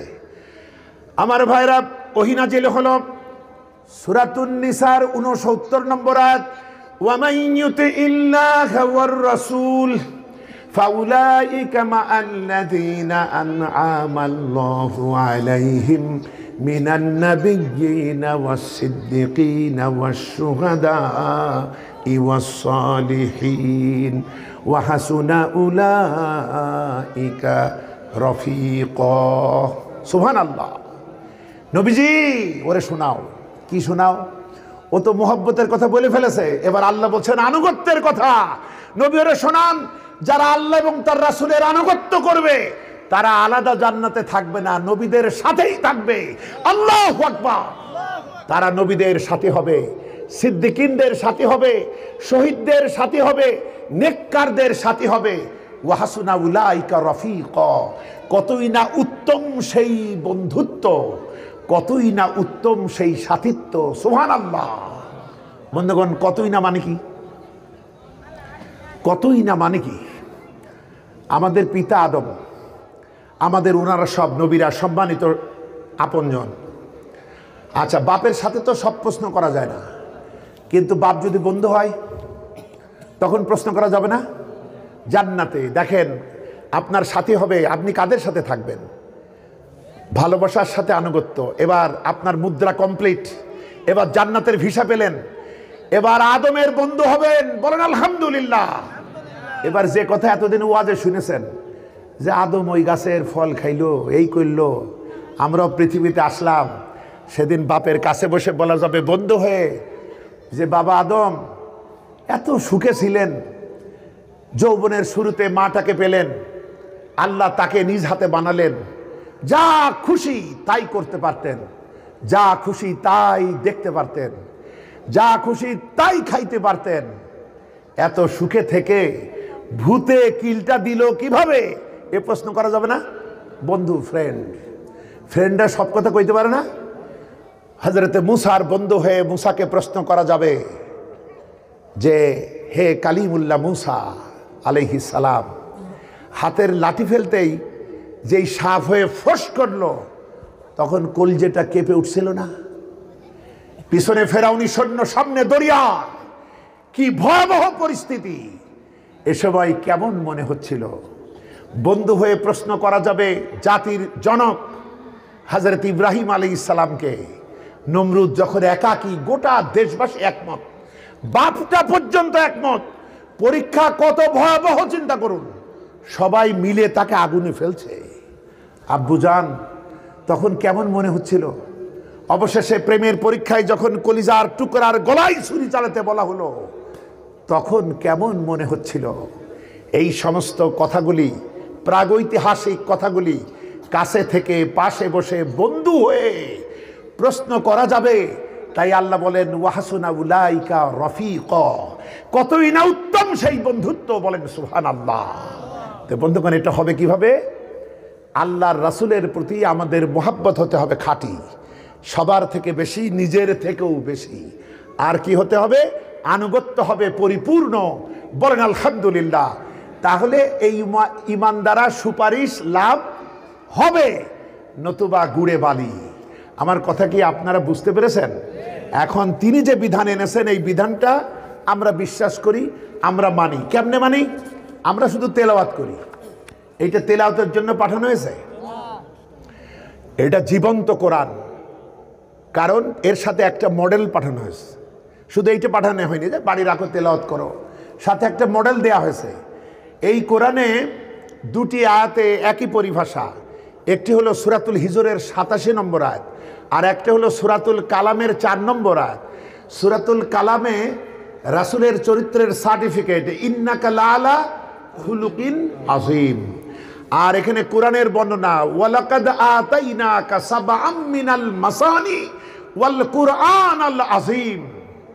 আমি তোমাকে দিয়েছি নিত্য পঠনীয় সপ্ত বাক্য, আর দিয়েছি মহান কোরআন। একটি হলো কোরআনাল আযীম, আর একটা হলো খুলুকিন আযীম। অর্থাৎ বলার দিক দিয়ে, বর্ণনার দিক দিয়ে, জ্ঞানের দিক দিয়ে এটা হচ্ছে কোরআন আল আযীম। আর এইটা মানার দিক দিয়ে এ যত কথা বলেছে নবীজি সব মেনে দেখিয়েছেন, এদিক দিয়ে তিনি খুলুকিন আযীম। বলেন সুবহানাল্লাহ। বন্ধুগণ, সুতরাং এটা কিন্তু মানার কিতাব। তেলাওয়াত তো করতেই হবে। তেলাওয়াত করব কেন? জানবো বলে। জানবো কেন? বুঝবো বলে। বুঝবো কেন? মানবো বলে। মানবো কেন? মানার মাধ্যমেই তার বান্দা হতে পারবো।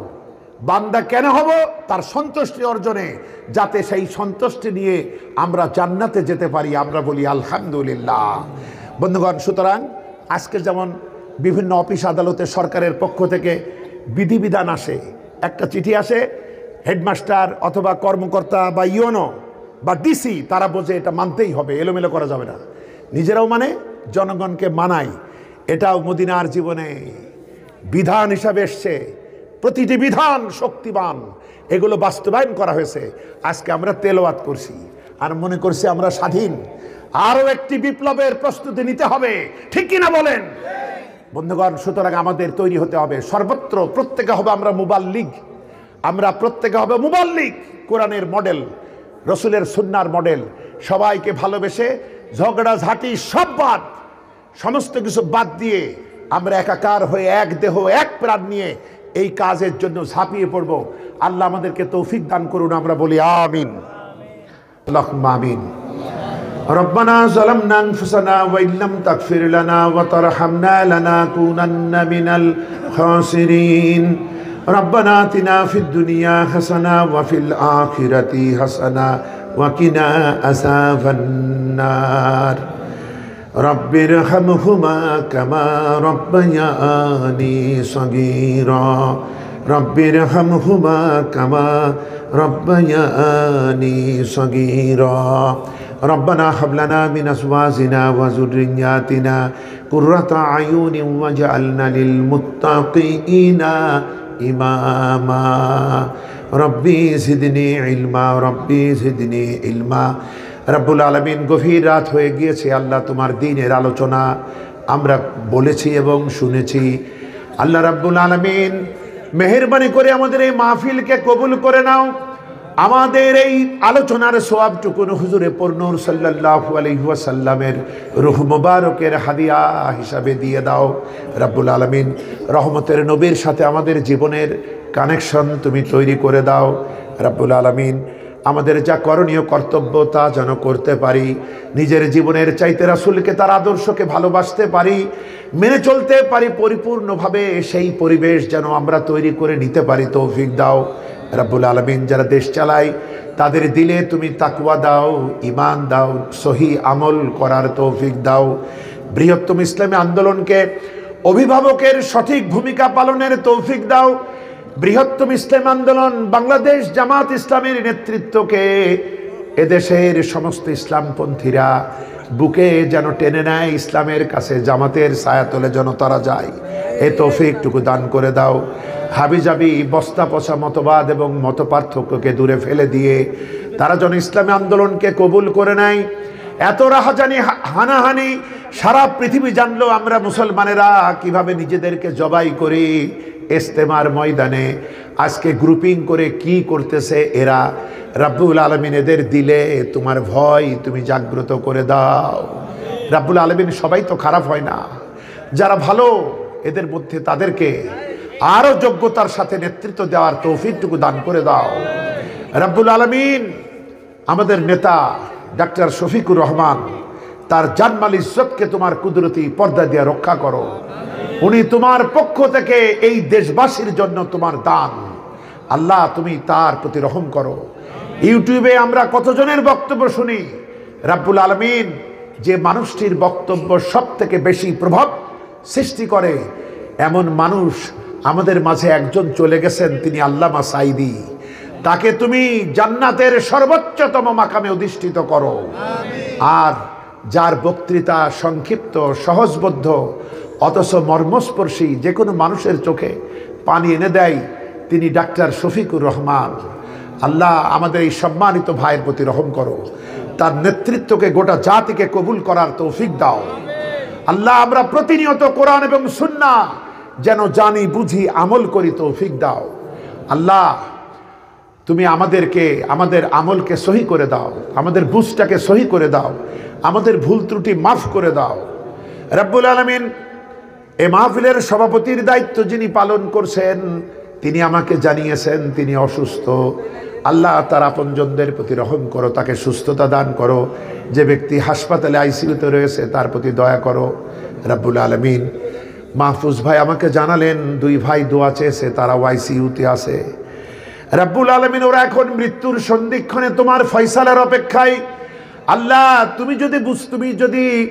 তুমি তোমার মনে করাটাই তো সব কিছু। আল্লাহ তুমি তোমার ইলমে যদি জানা থাকে, আল্লাহ আমি ভুল বললাম যদি না, তোমার জ্ঞান তো তুমি যেটা ইচ্ছা করো তাই করতে পারো। যদি এদের বেঁচে থাকা দিনের জন্য কল্যাণকর হয় তুমি বাঁচাইয়ে দাও, এদের মৃত্যু যদি কল্যাণকর হয় তুমি মৃত্যু নসিব করো। রব্বুল আলামিন আমরা দুনিয়ারও কল্যাণ চাই, আখিরাতেরও কল্যাণ চাই। তবে যারা যোগ্য মানুষ দিনের জন্য ত্যাগ তিতিক্ষা করে, আল্লাহ তাদেরকে আরো কিছুদিন আমাদের মাঝে রাখো। আল্লাহ তাদের খেদমত দ্বারা পথ হারা মানবতা যেন হেদায়েত পাই সেই তৌফিক দান করে দাও। রব্বুল আলামিন মাহফুজ ভাই দিনের কারণে তার সঙ্গে আমার পরিচয় দেখা হলো। আল্লাহ তুমি দিনের মোহাব্বতেই দেখা করিয়ে দিলে। তার আব্বা দুনিয়াতে নাই, আল্লাহ তার আব্বার প্রতি রহম করো, তার গুনাহগুলি মাফ করো, তার নেক আমল কবুল করো। তার মা ভয়ঙ্কর রকম অসুস্থ, কাউকে চিনতে পারে না, দুইটা কিডনি একেবারে শেষ হয়ে গেছে। আল্লাহ কিছু খাইতে পারে না, তাও তুমি বাঁচিয়ে রেখেছো। রব্বুল আলামিন কি বলবো তোমায়, মায়ের মায়া সন্তান ছাড়তে পারে না। রব্বুল আলামিন আমরা তো চলে যেতে বলতে পারি না। তুমি মেহেরবানি করে তাকে হায়াত দিলে সুস্থতার সাথে হায়াত দান করো। আর যদি তুমি মনে করো যে চলে যাওয়াটাই ভালো রব্বুল আলামিন, তাহলে মৃত্যুর সময় পবিত্র তাওহীদের কালেমা তার জবানে উচ্চারিত করে তাকে প্রকৃত মোমেনা মুসলিমা করে তোমার দরবারে নিয়ে নাও। রব্বুল আলামিন মাহফুজ ভাই এবং তার পরিবার এবং তার পরিবার পরিজন ভাই যারাই রয়েছেন, আল্লাহ আপনজন সঙ্গী সাথী তার বন্ধু সবার প্রতি রহম করো। এই মাহফিলের সাথে যারা জড়িত, নানাভাবে দেশে এবং বিদেশে প্রবাসে যারা সাহায্য পাঠিয়েছেন, আল্লাহ তুমি তাদেরকে সাহায্য করো। ব্যবসায়ী যারা সাহায্য করেছে তাদের ব্যবসায়ী বারাকা দাও। চাকুরিজীবী যারা সাহায্য করেছে তাদের চাকরিতে প্রমোশন দাও। আল্লাহ একটি সুন্দর মডেল মাদ্রাসা, আল্লাহ ফয়েজিয়া জামে মসজিদ ও ফয়েজিয়া ইসলামিয়া মাদ্রাসা, আল্লাহ এই বাচ্চাগুলাকে ইসলামের আদর্শে গড়ে তোলা হচ্ছে। আল্লাহ এই মাদ্রাসার শিক্ষকদের আরও যোগ্যতা দাও, আরও দিনী দক্ষতা বাড়িয়ে দাও। আল্লাহ এই কমিটি যারা দায়িত্ব পালন করছেন তাদের দিনী যোগ্যতা আরও বাড়িয়ে দাও। রাব্বুল আলামিন ইসলাম আন্দোলনের সঙ্গে যারা জড়িত, যারা নেতৃবৃন্দ, বিশেষ করে যিনি এসেছিলেন মৌলানা নিজামুদ্দিন ফারুক, মৌলানা আলাউদ্দিন মিজি, আল্লাহ তারা এ জাতির নেতৃত্ব দিচ্ছেন, তারা রাহবার। তাদের নেতৃত্বের কদর, নেতৃত্বের আকর্ষণ দলমত নির্বিশেষে সকলের হৃদয়ে তুমি দান করে দাও। আল্লাহ আমাদের মা বোনদের প্রতি রহম করো। আমাদের মা বোনদেরকে স্বামী সংসার সন্তান নিয়ে সুখে শান্তিতে বাস করার তৌফিক দাও। মা বোনেরা যারা অসুস্থ তাদেরকে সুস্থতা দান করে দাও। যারা নিঃসন্তানী তাদের নেক সন্তান দাও। আমাদের যাদের ঘরে বিবাহযোগ্য মেয়ে আছে, আমরা যেন তাদেরকে নেক এবং সৎপাত্রস্থ করতে পারি তৌফিক তুমি দান করে দাও। রাব্বুল আলামিন মাহফিলে তরুণ যুবক যারা এসেছেন, শিশু কিশোর যারা এসেছেন, তাদেরকে এ জামানায় খালিদ, আলী, উমার রাদিয়াল্লাহু তাআলা আনহুমা এদের মতো যোগ্যতা তুমি দান করে দাও। আমার মা বোনদেরকে ফাতিমা, আয়েশা, খাদিজা হওয়ার তৌফিক দাও। আল্লাহ যারা এখনো হেদায়েতের সন্ধান পাই নাই, আল্লাহ তাদের দিলে তোমার রহমত দিয়ে এদেরকে ইসলামের গণ্ডির মধ্যে আসার তৌফিক দান করে দাও। ব্যাপক হারে আমরা যেন যোগ্যতা নিয়ে দ্বীনের দাওয়ার কাজ করতে পারি তৌফিক দাও। আল্লাহ তুমি আমাদের কলিজা ভরা ঈমান তুমি দান করে দাও। আমাদের গাছগুলি ভরে বরকতের ফল দাও। আমাদের মাঠগুলি ভরে বরকতের ফসলাদি দাও। আমাদের কলিজা ভরা ঈমান তুমি দান করে দাও। আমাদের আপনজনেরা যারা দুনিয়া থেকে বিদায় হয়েছে তাদের মাফ করে দাও। আল্লাহ কেউ যদি সিজ্জিনে গ্রেপ্তার হয় তাহলে ইল্লিনে নেক বান্দাদের কাতারে তুমি ট্রান্সফার হওয়ার তৌফিক দান করে দাও। রাব্বুল আলামিন আমাদের সন্তান যা দিয়েছো তাদেরকে যেন দ্বীনের আদর্শে যেন গড়ে নিতে পারি তৌফিক তুমি দান করে দাও। আমরা যেন কোনো অভিশপ্ত ফিতনার মুখোমুখি না হই তৌফিক দান করে দাও। উপদেষ্টা, প্রধান উপদেষ্টা থেকে শুরু করে তার সহকর্মীদের কলিজায় তোমার ভয় দান করে দাও। মুনাফিকি থেকে তাদেরকে মুক্ত করে জাতির নেতৃত্ব দেওয়ার তৌফিক দাও। আল্লাহ বৃহত্তম ইসলামী আন্দোলনের নেতৃত্ব গোটা দেশবাসী যেন গ্রহণ করে তৌফিক তুমি দান করে দাও। आँख जाती है फलक पर रहम लाने के लिए, बादलो हट जा दे दो राह जाने के लिए। रहम कर अपना न आईने करम को भूल जा, हम तुझे भूले हैं लेकिन तू न हमको भूल जा। রব্বুল আলামিন আমাদের এই সিন্নিতে এই তাবারুকে তুমি বারাকা দান করে দাও, কেউ যেন বঞ্চিত না হয় তৌফিক দাও। সবাইকে ধৈর্য সহকারে সাবরুন জামিল অবলম্বনের তৌফিক দাও, কোনো খারাপ কোনো কিছু না ঘটুক সেই তৌফিক তুমি দান করে দাও। রব্বুল আলামিন যারা দোয়া চেয়েছেন তাদের প্রতি তুমি রহম করো, আমাদের সকলের দিলের জায়েজ আশা কবুল করো, নাজায়েজ আশা আমাদের দিল থেকে মুছে ফেলে দাও। এ মাহফিল কিয়ামত পর্যন্ত অক্ষুণ্ণ থাকুক তৌফিক তুমি দান করে দাও। রব্বুল আলামিন এই অঞ্চলের মাটিতে যারা ঘুমিয়ে আছেন তাদেরকে মাফ করে দাও। যত অফিসার আছেন, সরকারি দায়িত্বপ্রাপ্ত বেসরকারি দায়িত্বপ্রাপ্ত, স্কুল কলেজ মাদ্রাসার শিক্ষক মণ্ডলী কমিটি, আল্লাহ প্রত্যেকের দিলে তুমি দ্বীনি যোগ্যতার সাথে দায়িত্ব পালনের তৌফিকটুকু দান করে দাও। আপনাদের পবিত্র মোনাজাতের মধ্যে আমার জন্য একটু দোয়া করবেন। আমার যথেষ্ট অসম্পূর্ণতা আছে, কত রকমের ঝামেলার মধ্য দিয়ে চলতে হয়। আল্লাহ যেন ইসলামের জন্য আমার ঘাটতি যেন পূর্ণ করে দেন, আমার শূন্যতা যেন পরিপূর্ণ করে দেন। আমার পরিবার পরিজনের প্রতি যেন আল্লাহ রহম করেন, আমার মা বাপকে আল্লাহ যেন ক্ষমা করেন। আমিও একই দোয়া আপনাদের সবার জন্য করছি। আল্লাহ আমাদেরকে সেই জান্নাত দাও যে জান্নাতে গিয়ে নবীজিকে কাছে পাবো, নবীজিকে প্রাণ ভরে দেখতে পাবো, তার স্নেহ লাভ করতে পারবো সেই তৌফিক দাও। আমাদের যাদের তোমার পবিত্র ঘর দেখার বাসনা আছে তাদেরকে এই বাসনা পূরণ হওয়ার তৌফিকটুকু দান করে দাও। আমাদের জানমাল ইজ্জতকে তোমার কুদরতি পর্দা দিয়ে রক্ষা করো। আল্লাহ এই বিপ্লবে যারা আহত তাদের সুচিকিৎসা প্রাপ্তির গ্যারান্টি যেন হয় সেই তৌফিক তুমি দান করে দাও। যারা মারা গিয়েছেন তাদের শাহাদাত তুমি কবুল করো। আল্লাহ বিজয়ের মাসে ৭১-এর যারা ঈমান নিয়ে শহীদ হয়েছেন তাদের শাহাদাতকেও তুমি কবুল করো। রব্বুল আলামিন আমরা যেন এই বিজয়টাকে দ্বীন ইসলামের কাজে লাগিয়ে তোমার দ্বীন আল কোরআন এবং আস সুন্নাহকে যেন এই জমিনে আন আকিমুদ্দিন ওয়ালা তাফাররাকু ফিহ, আল্লাহ আমরা যেন এটা প্রতিষ্ঠিত করতে পারি সেই তৌফিক তুমি আমাদের দান করে দাও।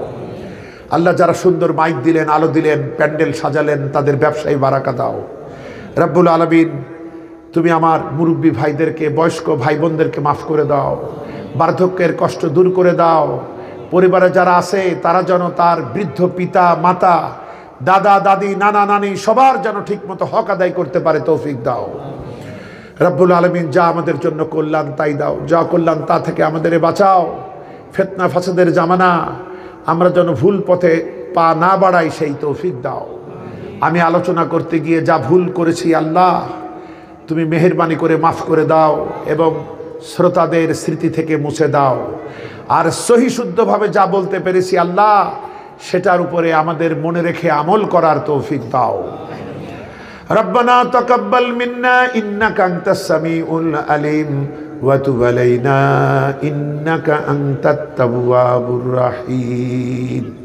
সুবহান রাব্বিকা রাব্বিল ইজ্জাতি আম্মা ইয়াসিফুন ওয়া সালামুন আলাল মুরসালিন আলহামদুলিল্লাহি রাব্বিল আলামিন। লা ইলাহা ইল্লাল্লাহু মুহাম্মাদুর রাসূলুল্লাহ সাল্লাল্লাহু আলাইহি ওয়াসাল্লাম। আসসালামু আলাইকুম ওয়া রাহমাতুল্লাহ।